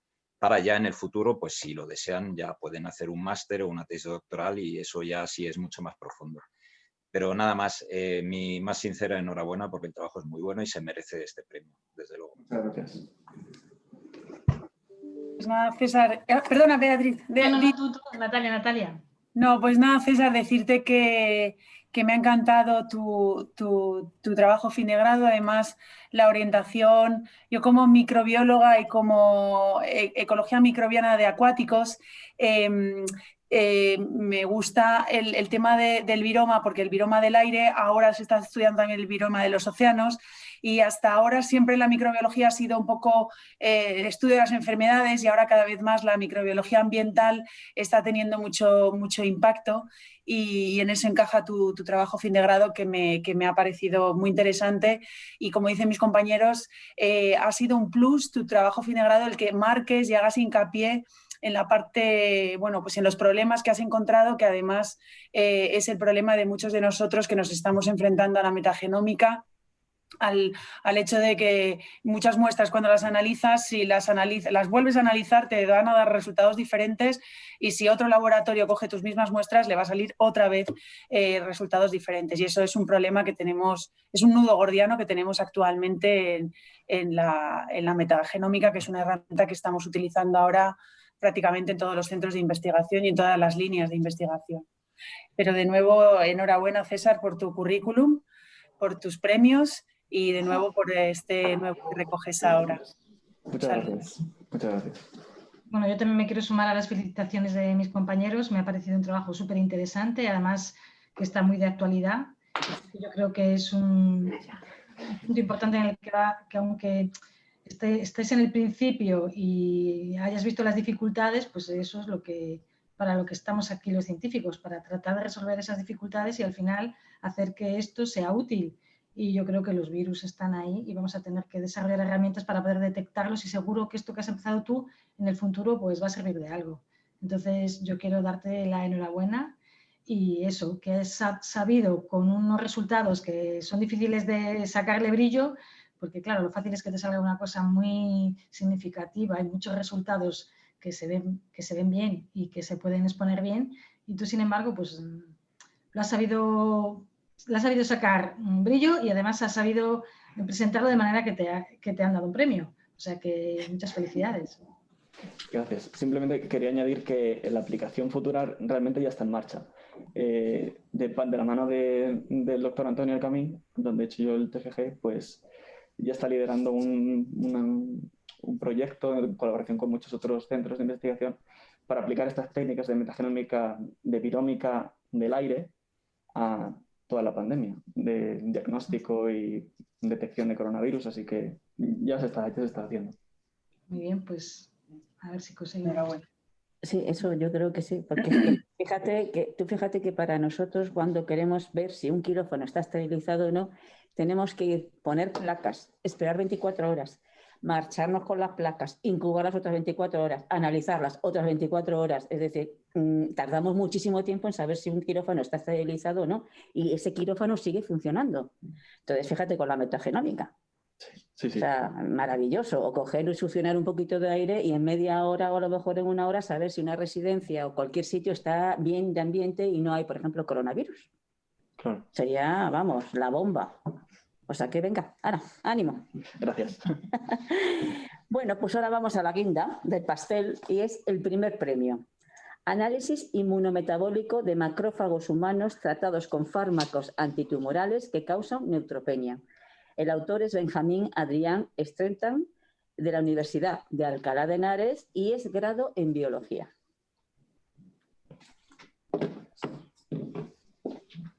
Bueno, yo soy Adrián y como ya aprovecho de que haya dicho ya el título de mi trabajo, Isabel, pues empiezo diciendo que muchas gracias al Colegio de Biólogos por organizar este premio y también a mis tutores, a Adrián Pobretana, Lisardo Gomar y Guillermo Bodega, por ayudarme con el trabajo y porque al final lo que ha ganado este premio no soy yo, sino es mi trabajo que tiene mucha más gente detrás. Pues nosotros en el laboratorio estudiamos los fármacos antitumorales trabectedina, también conocido como Yondelis, y PM01183, también conocido como lutrinectedina, que se ha visto que son útiles para tratar diversos cánceres, como el cáncer de pulmón, de célula pequeña y tumores de ovario. ¿Y por qué lo estudiamos nosotros? Porque tiene unos efectos moleculares descritos a concentraciones nanomolares, como un intercalante en el ADN que provoca roturas y que no se puedan unir factores de transcripción, que no se pueden explicar por los efectos que causan, no se pueden explicar a concentraciones nanomolares. porque para que sea un intercalante en el ADN necesita unas concentraciones más altas. Por lo que la monocitopenia y neutropenia que producen estos fármacos a las concentraciones que se ha observado, nosotros creemos que no se puede explicar solo con la acción intercalante, porque hemos decidido hacer este estudio para ver si hay otros mecanismos moleculares subyacentes. Y lo que hemos estudiado es el análisis inmunometabólico del macrófago. Los macrófagos, cuando se activan hacia un estado proinflamatorio, modifican su metabolismo de la glucosa. Este aumenta, lo que provoca una interrupción en el ciclo de Krebs a nivel de citrato y succinato. Este produce varios efectos, como el de aumento de las rutas biosintéticas de ácidos grasos, la producción de especies reactivas de oxígeno, lo que desemboca en la activación de IF1-alfa, que es un regulador de la respuesta inmune de los macrófagos. Por lo que nosotros, como veremos después con el RTQ-PCR, hemos estudiado cómo afectan estos fármacos a los diversos componentes del metabolismo del macrófago. Por lo que los objetivos de este trabajo son, primero, estudiar la citotoxicidad que causan estos fármacos en cultivos primarios de los linfocitos, monocitos y macrófagos humanos, examinar los posibles efectos de los fármacos sobre la capacidad fagocítica de los macrófagos, identificar el mecanismo molecular de la apoptosis, analizar la expresión de proteínas relevantes en el metabolismo, diseccionar el impacto de los fármacos sobre la funcionalidad de la mitocondria a nivel de respiración basal y producción de especies reactivas de oxígeno.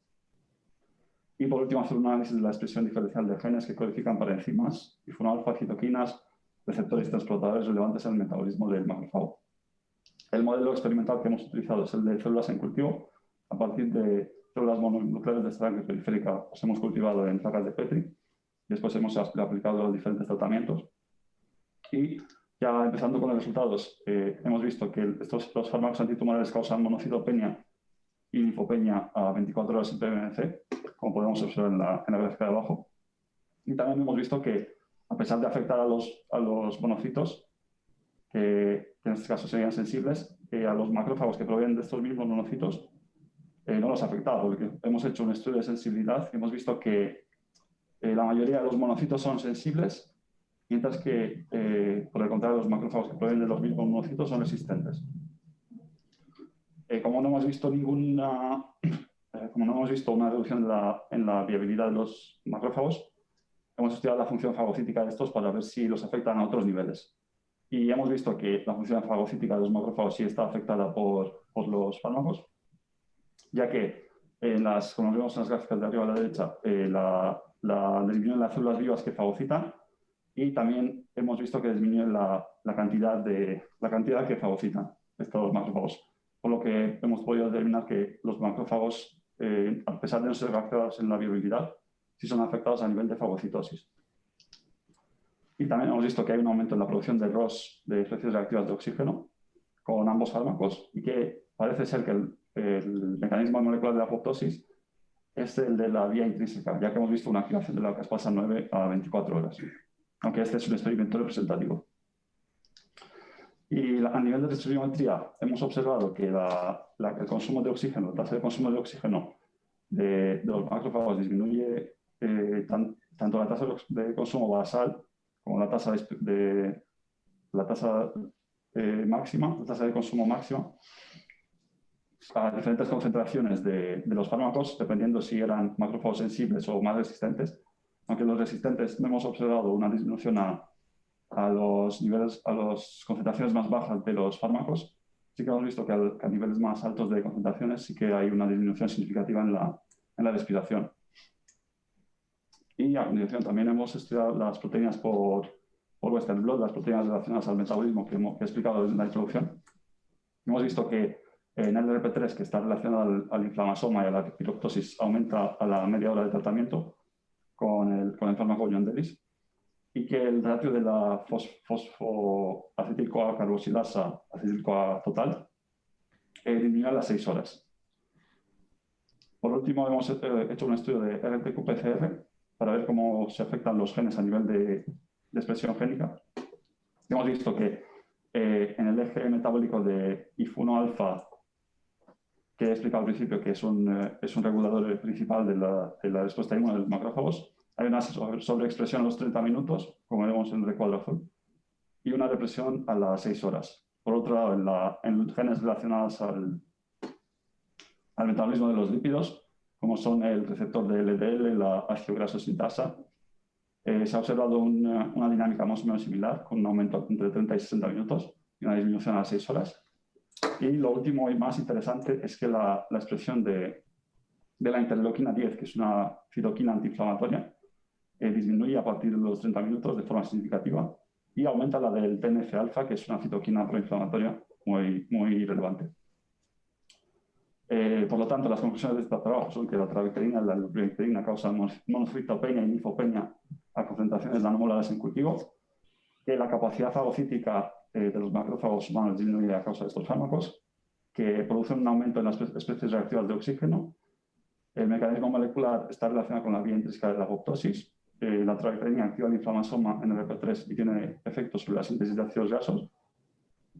La respiración basal se inhibe por la activación de estos antitumorales, al igual que la respiración máxima, por lo que la funcionalidad de la mitocondria parece que se ve afectada. Y por último, que la conclusión más interesante es que la trabecterina induce cierta polarización proinflamatoria en los macrófagos, lo que podría explicar, al menos en parte, sus efectos antitumorales. Y aquí finaliza mi trabajo.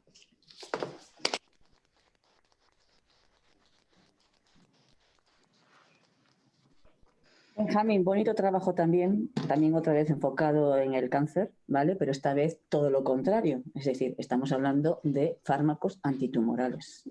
Fármacos que muchas veces el gran reto al que se enfrenta cada vez que utilizamos estos fármacos o hacemos una quimio, pues nos encontramos que efectivamente es acumulativo, produce muchos efectos tóxicos en el cuerpo y sobre todo nuestro gran hándicap es que siempre que antes de aplicar tenemos que hacer un análisis de leucocitos, porque efectivamente los neutrófilos los fulmina. Los neutrófilos también es cierto que lo fulmina porque también es estos intervienen más en la inflamación aguda y sin embargo los macrófagos no, pero bueno, vienen de los monocitos sí, pero después sufren una serie de transformaciones que les hacen muchísimo más resistentes porque duran mucho tiempo, casi una vida, si te descuidas, mientras que los monocitos duran horas. ¿Vale? Y están en los espacios intersticiales y de hecho son nuestra defensa innata. También están en la adaptativa, pero realmente estamos pensando muchas veces que nosotros ahora mismo hay mucha gente que es inmune al coronavirus gracias a estos macrófagos. De alguna forma están controlando, ¿vale? Entonces, todo aquello que implique o que diga qué fármacos no tenemos que hacer, aparte que es que ahora mismo todas las terapias se están basando en la inmunoterapia y en las TCAR, es decir, coger los linfocitos, revolucionarlos, digamos, por técnicas genéticas y volver a introducirlos. Entonces tenemos que saber muy bien si nosotros hemos introducido fármacos que ya han producido alteraciones que después estas TCAR se vuelvan en contra.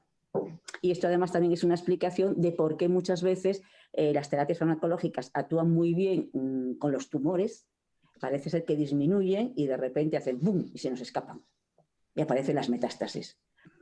Con lo cual es un trabajo muy bonito y que haya muchos más así. ¿Alguien quiere opinar algo? Bueno, yo como decano de la Facultad de Ciencias de la Universidad de Alcalá, pues me alegro por este primer premio, obviamente. A Benjamín ya le he felicitado en privado, pero quiero aprovechar también y hacerlo aquí públicamente. Y desde luego, como ha dicho Isabel, esto es un trabajo muy importante que contribuye a la mejora o a las posibles soluciones de una de las enfermedades, aunque en realidad son muchas enfermedades diferentes, pero que son causa de una gran mortalidad hoy en día, ¿no? Y seguramente aumentará en el futuro. Benjamín es un estudiante brillante y creo que este premio es totalmente merecido. Y nada más, es lo único que quiero decir. Enhorabuena. ¿Alguien más se anima? Yo quiero dar la enhorabuena a Benjamín, por este trabajo que yo no es mi tema y me parece complicadísimo, pero la soltura con la que manejaba este alumno el desarrollo del trabajo fin de grado se ve que, bueno, pues que sí, como dice Michael, que es brillante. Entonces, bueno, pues enhorabuena por haber recibido este primer premio y ánimo con esta línea de investigación. Gracias. Bueno, yo también quiero felicitarte. La verdad es que es un trabajo muy completo, muy complejo, que a mí me pasa lo mismo que a Natalia, yo tampoco soy de ese campo, pero vamos, que la salud es súper importante y ahí los biólogos tienen un papel fundamental en desarrollar cosas como esta y te felicito y espero que sigas en esta trayectoria y que en el futuro pues, puedas averiguar muchas cosas más. Muchas felicidades. Gracias. Bueno, pues yo me uno a las felicitaciones de todos. La verdad es que cuando he visto el comienzo de tu trabajo con el índice, he pensado que estabas presentando una tesis doctoral, de la cantidad de cosas que preveíais hacer, pero lo que más me ha sorprendido es que la mayoría están hechas, ¿no? Entonces hay una cantidad de resultados que realmente es impresionante. Impresionante. Entonces yo por eso te doy la enhorabuena. He visto que también has hecho parte de este trabajo, no en la Facultad de Ciencias de la Autónoma, pero sí en el Instituto Alberto Sols, ¿no? En el Instituto de Investigaciones Biomédicas, con Lisardo Bosca, que también conozco. Y bueno, entiendo que es un grupo en el que se producen muchos resultados, sin lugar a dudas. Entonces, nada, enhorabuena por el trabajo. Sí. De hecho, hemos sacado un artículo de investigación también. Con este trabajo. Pues más enhorabuena todavía. La verdad es que los trabajos han sido impresionantes. O sea, no son trabajos de fin de grado, son trabajos efectivamente de tesis, casi. Me lo han dicho. Te lo han dicho, no, pero no el tuyo, el de César. O sea, son trabajos impresionantes. Y yo la verdad es que me gustaría desde aquí dar las gracias a los 37 alumnos que han presentado estos trabajos, porque de verdad ha sido impresionante las lecturas, indiferentemente de muchas veces de la puntuación que les han dado, porque a fin de cuentas es el primer trabajo que hacen en su vida y a veces es más la redacción que el trabajo en sí. Pero de verdad, no solamente es impresionante, también dar las gracias a los tutores que os echan una mano, que empieza vuestra vida un poco laboral y vuestros, digamos, caminos, ¿vale? Y también, sobre todo, también dar las gracias a los evaluadores, que, joder, se lo habéis puesto, pero que es muy difícil, y muchos de ellos, bueno, nos ponen observaciones que no lo podéis ni imaginar, porque están asombrados de cómo habéis desarrollado vuestros trabajos, del enfoque que habéis dado a temas conocidos, de la originalidad y sobre todo, efectivamente, de que dicen, son trabajos para publicar, no son trabajos de fin de grado. Y eso también estáis elevando el nivel muchísimo, muchísimo. Y que yo cada día sé menos de esto. Pero bueno, me resulta más difícil hablar de... Vamos a ver si entregamos ahora los premios, a ver cómo nos organizamos. No sé si podréis entrar aquí en medio para que hagan fotografía. Por detrás. O bueno, por aquí por detrás. Por las sí, esquinas. sí, o por las esquinas, a ver cómo vamos a... ¿vale? Os hemos dejado a cada uno en vuestro sitio una bolsita con una serie de regalos. Entre ellos va nuestro gran emblema, la mascarilla, ¿vale? Que yo espero que luzcáis con mucho orgullo. A vosotros no os preocupéis, os mandaremos unas de regalos, para que también las luzcáis, aunque seáis decanos de ciencias, Hacedme el favor. Hay que por supuesto. Hay que lucir la palabra biólogos de Madrid.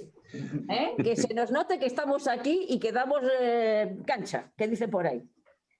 Bien, pues vamos a ver. Vamos a entregar el primer a CSIC a Alba Saiz Matías. ¿Dónde vas? Alba, vamos para acá. Creo que hago, me levanto. Pues sí, vete para acá. Anda. Nos damos un codazo, ¿vale? ¿Te parece bien? Espera, yo me voy a quitar de en medio porque si no, aquí, así. Y pasáis. Hombre, por lo menos el diploma hay que entregarlo, Vale, niña. vale, Aunque te vayas con guantes. Yo ya pasé la enfermedad, no contaba. Vale. O sea que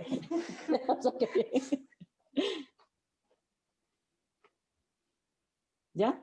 Ha quedado lo mismo que sonriamos. Ya, yo lo estaba intentando. Enhorabuena.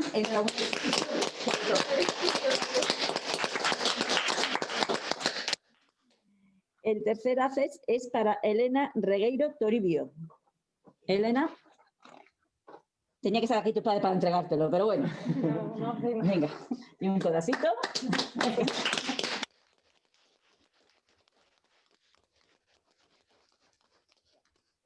Gracias.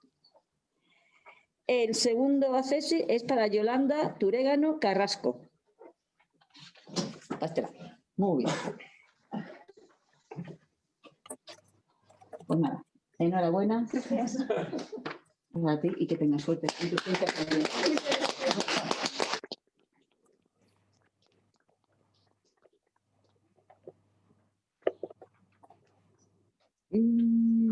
El primer acceso es a Virginia Estades Ayuso. A ver, pedacito.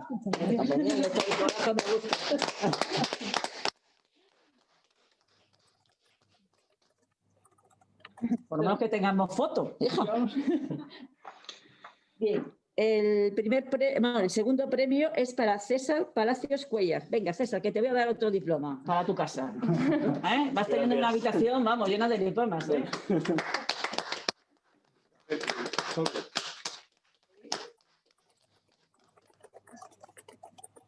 Bueno, a ver el siguiente, ¿dónde lo encontramos? ¿Qué? El sobre. ¡Oh! Oye, para mí. ¿Te parece bien? No. Oye, gástatelo bien, ¿eh? Sí. Ojito. La carrera. Bueno, bien, donde tú quieras, pero bien gastado, ¿eh? Gracias. Es que me gustaba a mí mucho el dinero, ¿sabes? Pero bueno, ¿qué le vamos a hacer? Y el primer premio es para Benjamín Adrián Estreta. Menos mal, esta vez te lo he pronunciado bien, hijo, que yo soy un desastre. A ver, codito. Esto, y esta vez no se me va a olvidar.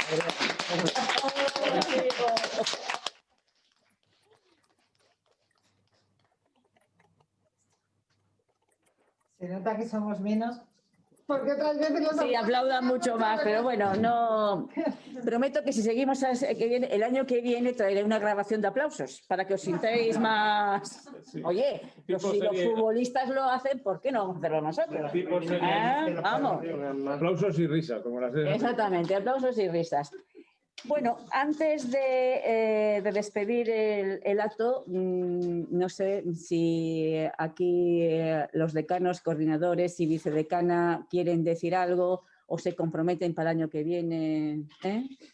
Bueno, yo si me dejas decir algo, lo diré, entre otras cosas, porque este probablemente será, bueno, con seguridad será el último año en el que participe, puesto que ya dejo de ser decano en el mes de marzo. Y no creo que me toque ningún otro evento del Colegio Oficial de Biólogos de la Comunidad de Madrid. Entonces, bueno, quería dar las gracias al colegio por la organización de este acto y sobre todo por la iniciativa que tenéis con lo de los premios de los trabajos fin de grado, que creo que es un buen ejemplo de lo que debe ser la colaboración entre la academia y la parte, podríamos llamar, profesional, ¿no? Y lo que ha demostrado esta entrega es que la biología de hoy en día es mucho más amplia que el grado en biología. Incluye y vosotros lo acogéis. Y yo quiero recalcar esto porque con esto quiero deshacer algún malentendido que se ha podido producir recientemente entre la Conferencia Española de Decanos de Biología y el Colegio de Biólogos, ¿no? Yo creo que todos estamos en la idea de que hay muchos más grados que son biología que el grado de biología y que cuando tratamos de regular profesión de biólogo, sanitario, como era el caso, pues hay que tener todo esto en cuenta. Y solo desde esa perspectiva se debe tener en cuenta el quizá malestar que expresó la Conferencia Española de Decanos de Biología. Porque por lo demás entiendo que la cooperación entre la parte profesional y la parte académica es fundamental, insisto, y estos premios yo creo que ilustran perfectamente esa necesaria cooperación. Y no quiero decir nada más, simplemente me despido de verdad de todos vosotros y ha sido para mí un placer todos estos años participar en los actos de la Olimpiada, de la entrega de premios, etc. Nada más, muchas gracias. José María, te doy las gracias de verdad porque han sido unos años muy fructíferos, nos has ayudado muchísimo, no solamente en esto, sino cada vez que hemos recurrido a la Universidad Autónoma te hemos tenido ahí, ¿vale? Incluso en las Olimpiadas nos has conseguido estancias de iniciación a la ciencia impresionantes, has colaborado y yo creo que eres un buen referente para los estudiantes. En cuanto al malentendido con la conferencia de decanos, bueno, tendríamos que hablar de este tema porque no es aquí ni el lugar ni el momento. Simplemente decirte que nosotros pensamos, y yo te lo digo porque yo estoy como coordinadora de la Comisión de Sanidad del Consejo, ¿vale? Y he llevado este tema personalmente, pensamos que era preferible estar dentro, porque dentro tú puedes mover montañas, porque fuera el candado es tan grande que no hay forma ni posibilidad de entrar a debatir, ¿vale? Y para poder haber entrado, que al final no se ha podido, se va a hacer de otra forma, nosotros llevábamos 2 años trabajando y ahora os lo digo porque sois coordinadores de ciencias y decanos de ciencias. Una de las cosas que no podíais entrar en la profesión de biólogo sanitario, lo voy a decir aquí ahora mismo, era porque no tenéis ordenadas vuestras carreras, ¿vale? Nosotros, y yo también te lo digo porque tuve que intervenir, ¿vale? Se nos dijo en la universidad, el Ministerio de Universidades, que nuestra carrera era un galimatías. La de carrera de biólogo, no estoy hablando ni de ciencias ambientales, ni estoy hablando de bioquímica, ni estoy hablando de otras. El problema es que en Granada, por ejemplo, te daba 60 competencias y en Santiago de Compostela te daba 8. En una se llamaba bioquímica fundamental, en otra se llamaba bioquímica y en otra se llamaba bioquímica de sabe Dios quién, ¿vale? Entonces, todo esto los funcionarios no lo entienden, no lo entienden. Entonces, nos tuvimos que sentar, conferencia de decanos, conferencia de Asociación de Estudiantes de España y el Consejo, y ordenar nuestra carrera. Y cuando ordenamos la carrera, y es una carrera que va a entrar en funcionamiento el año que viene, donde todas las universidades, y me da lo mismo donde estén, van a tener las mismas competencias y las mismas asignaturas troncales y obligatorias, fue cuando nos han dejado entrar. ¿Qué pasa? Que ciencias ambientales le está pasando muchas cosas. Bioquímica le está pasando lo mismo que a biología. Genética va a ser otro tanto, porque biología sanitaria, ¿cuál es el problema? Que aquí se llama biología sanitaria, pero resulta que en Cataluña se llama biología humana y son la misma carrera. Entonces, hay que organizarlas, hay que reestructurarlas. Y cuando se reestructuren, tendrán que entrar. Claro que tendrán que entrar. Nadie ha querido nunca echar a los demás. Al contrario, y creo que este Colegio de Madrid es el ejemplo. Es el ejemplo. Pero vamos, que es un tema que está ahí y que ya que lo habéis sacado, os lo digo, trabajarlo, por favor. Porque es que mientras que no se reorganicen esas carreras, no os van a dejar entrar.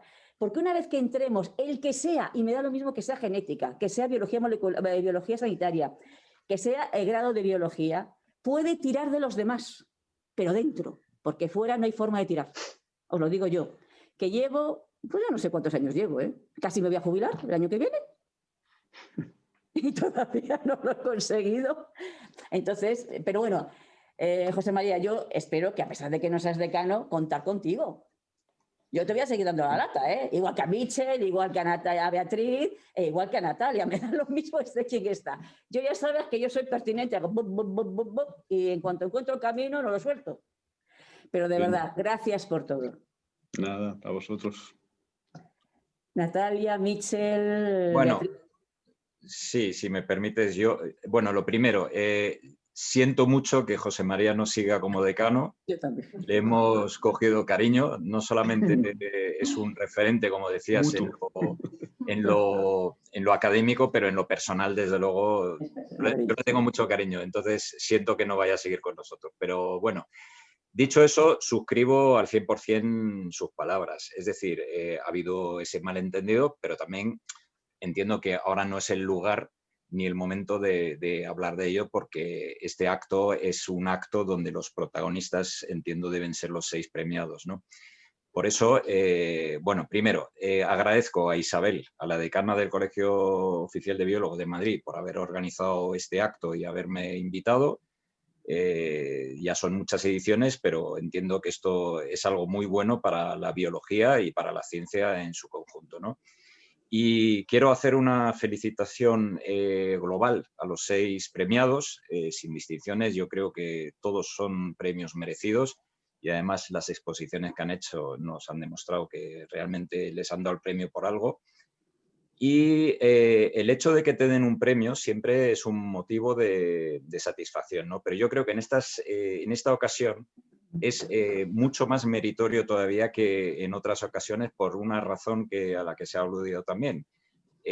A muchos de estos alumnos, ya alumnos egresados, pues les ha tocado desarrollar su TFG en una situación absolutamente negativa, con un confinamiento generalizado, con el cierre, y hay que decirlo, el cierre total de las universidades, por lo menos de la mía, durante varios meses, y esto pues ha sido un obstáculo, y aún así han sabido llevar a buen puerto sus TFGs y encima obtener un premio, ¿no? Por lo tanto, yo creo que el mérito es doble. Esta crisis, que es una crisis sanitaria de efectos socioeconómicos devastadores, tanto en el momento presente como seguramente más todavía en el futuro, pues ha supuesto un antes y un después para todos nosotros, ¿no? Y sobre todo en la universidad. Sin embargo, las crisis también tienen, a pesar de que tienen obviamente un lado negativo, todos hemos visto que de repente somos absolutamente vulnerables y no podemos hacer frente a estas situaciones que eran inconcebibles, ¿no? Sin embargo, también las crisis suponen una gran oportunidad. Y yo no quiero dejar de decir que esto ha supuesto una muy buena oportunidad para reivindicar y poner en valor a la ciencia en general y que ocupe el lugar que se merece. Los científicos, nosotros que somos trabajadores del ámbito de la ciencia, teníamos muy claro y tenemos muy claro desde siempre la utilidad y el valor de la ciencia. Pero yo creo que la sociedad en general pues no siempre ha tenido esta visión, ¿no? Sin embargo, esta grave crisis, que es muy negativa, pero sin embargo nos brinda la oportunidad de que por fin se vea cuál es la utilidad y la importancia de la ciencia. Se está viendo, ¿no? De repente pues se dedican más fondos a la investigación, en un tiempo récord se están obteniendo vacunas. Es decir, la ciencia, si se la apoya, puede mejorar muchísimo la vida de los ciudadanos, ¿no? Y yo me quiero dirigir a los premiados porque ellos son los científicos del futuro. Entonces, nuestra sociedad tiene planteado muchísimos retos, ¿no? El cambio climático, las pandemias, que esta no será la última, esta pasará, como han pasado todas a lo largo de la historia, pero llegarán otras, seguro. No hay que ser adivino para decirlo, llegarán. Y llegarán porque tenemos una forma de vida, pues estamos perdiendo biodiversidad, nos estamos cargando de ecosistemas. Todo esto pues está relacionado, interrelacionado, ¿no? Y entonces vosotros, premiados, sois los científicos del futuro que deberéis aportar las soluciones para todos estos retos, ¿no?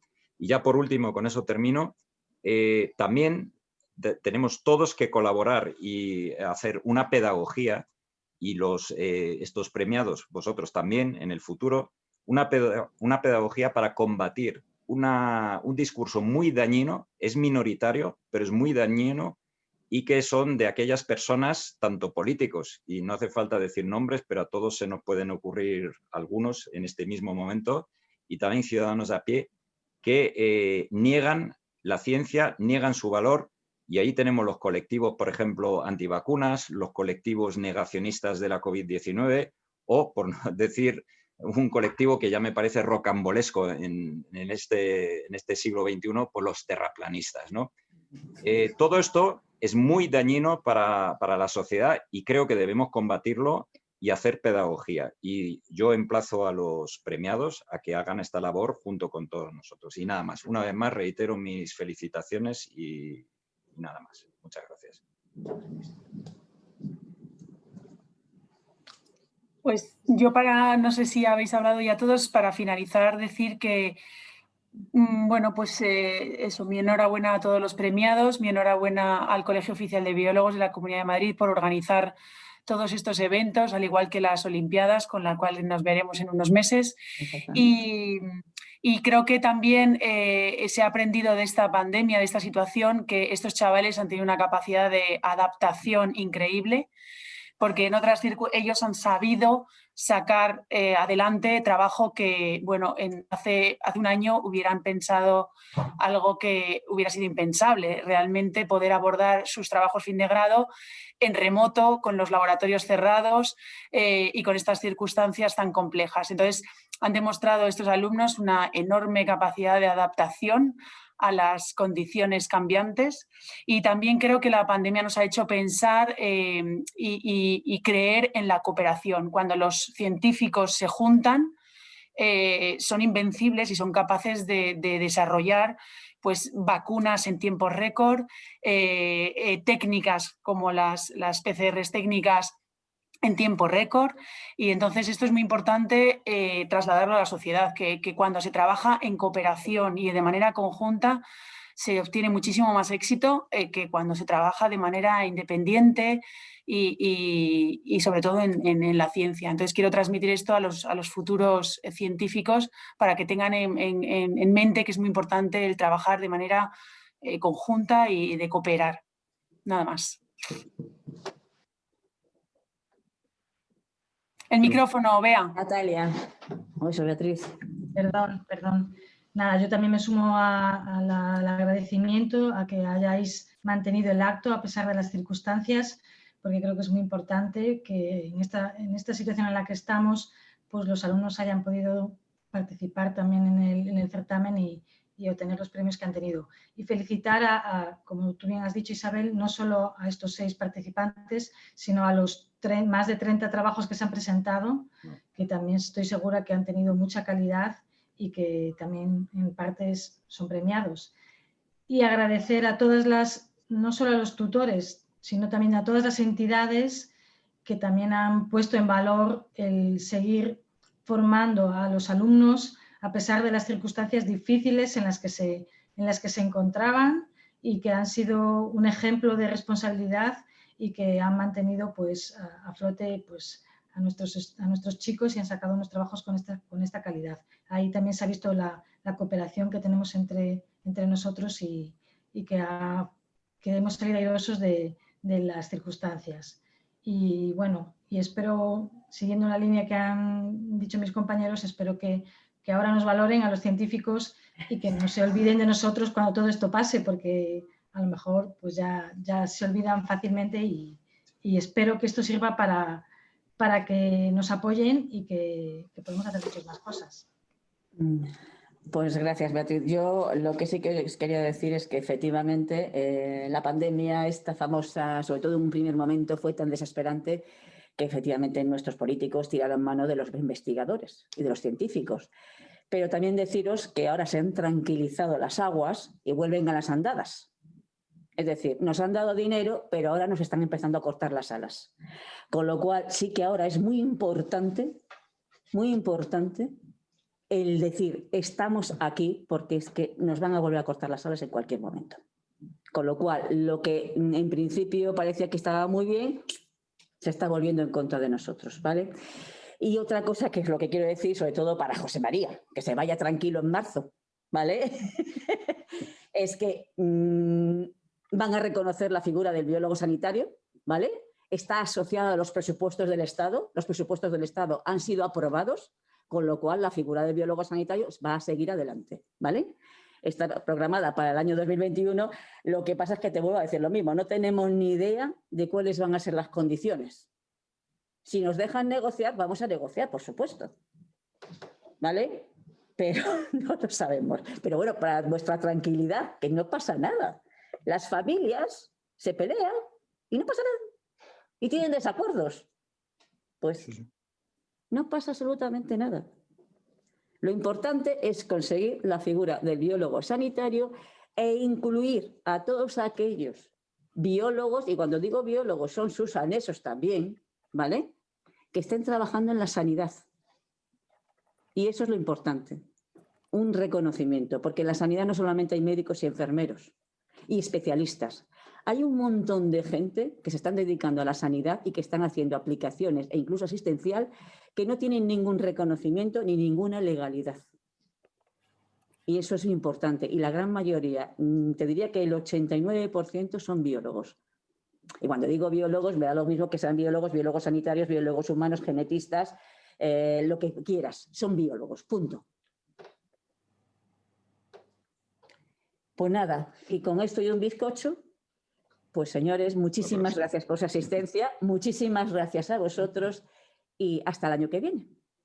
Gracias. Muy bien. Gracias. Hasta luego. Luego, muchas gracias. Adiós. Adiós. Adiós.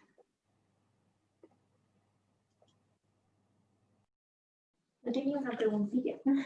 Sí, dime. ¿Las fotos y esto se va a quedar subido en algún sitio donde lo podamos ver? Sí, yo me imagino que sí, yo de esto no tengo ni idea, pero ahora te lo dice Carlos. Carlos aquí es nuestro responsable de comunicación, que oye, mira. Y ahora haremos una foto de todos, ¿no? Aunque Sí, pero rápido porque ella se tiene que ir. Vamos, venga. Porque Vamos, venga, hala. Allí. Pon el este allí y ya está. Del colegio, que se vea que somos del colegio, ¿no? No, aquí, porque la luz de allí es muy mala. Bueno, pues aquí, hala. Si ponemos todos aquí. Venga, aquí. Vean que estos chicos se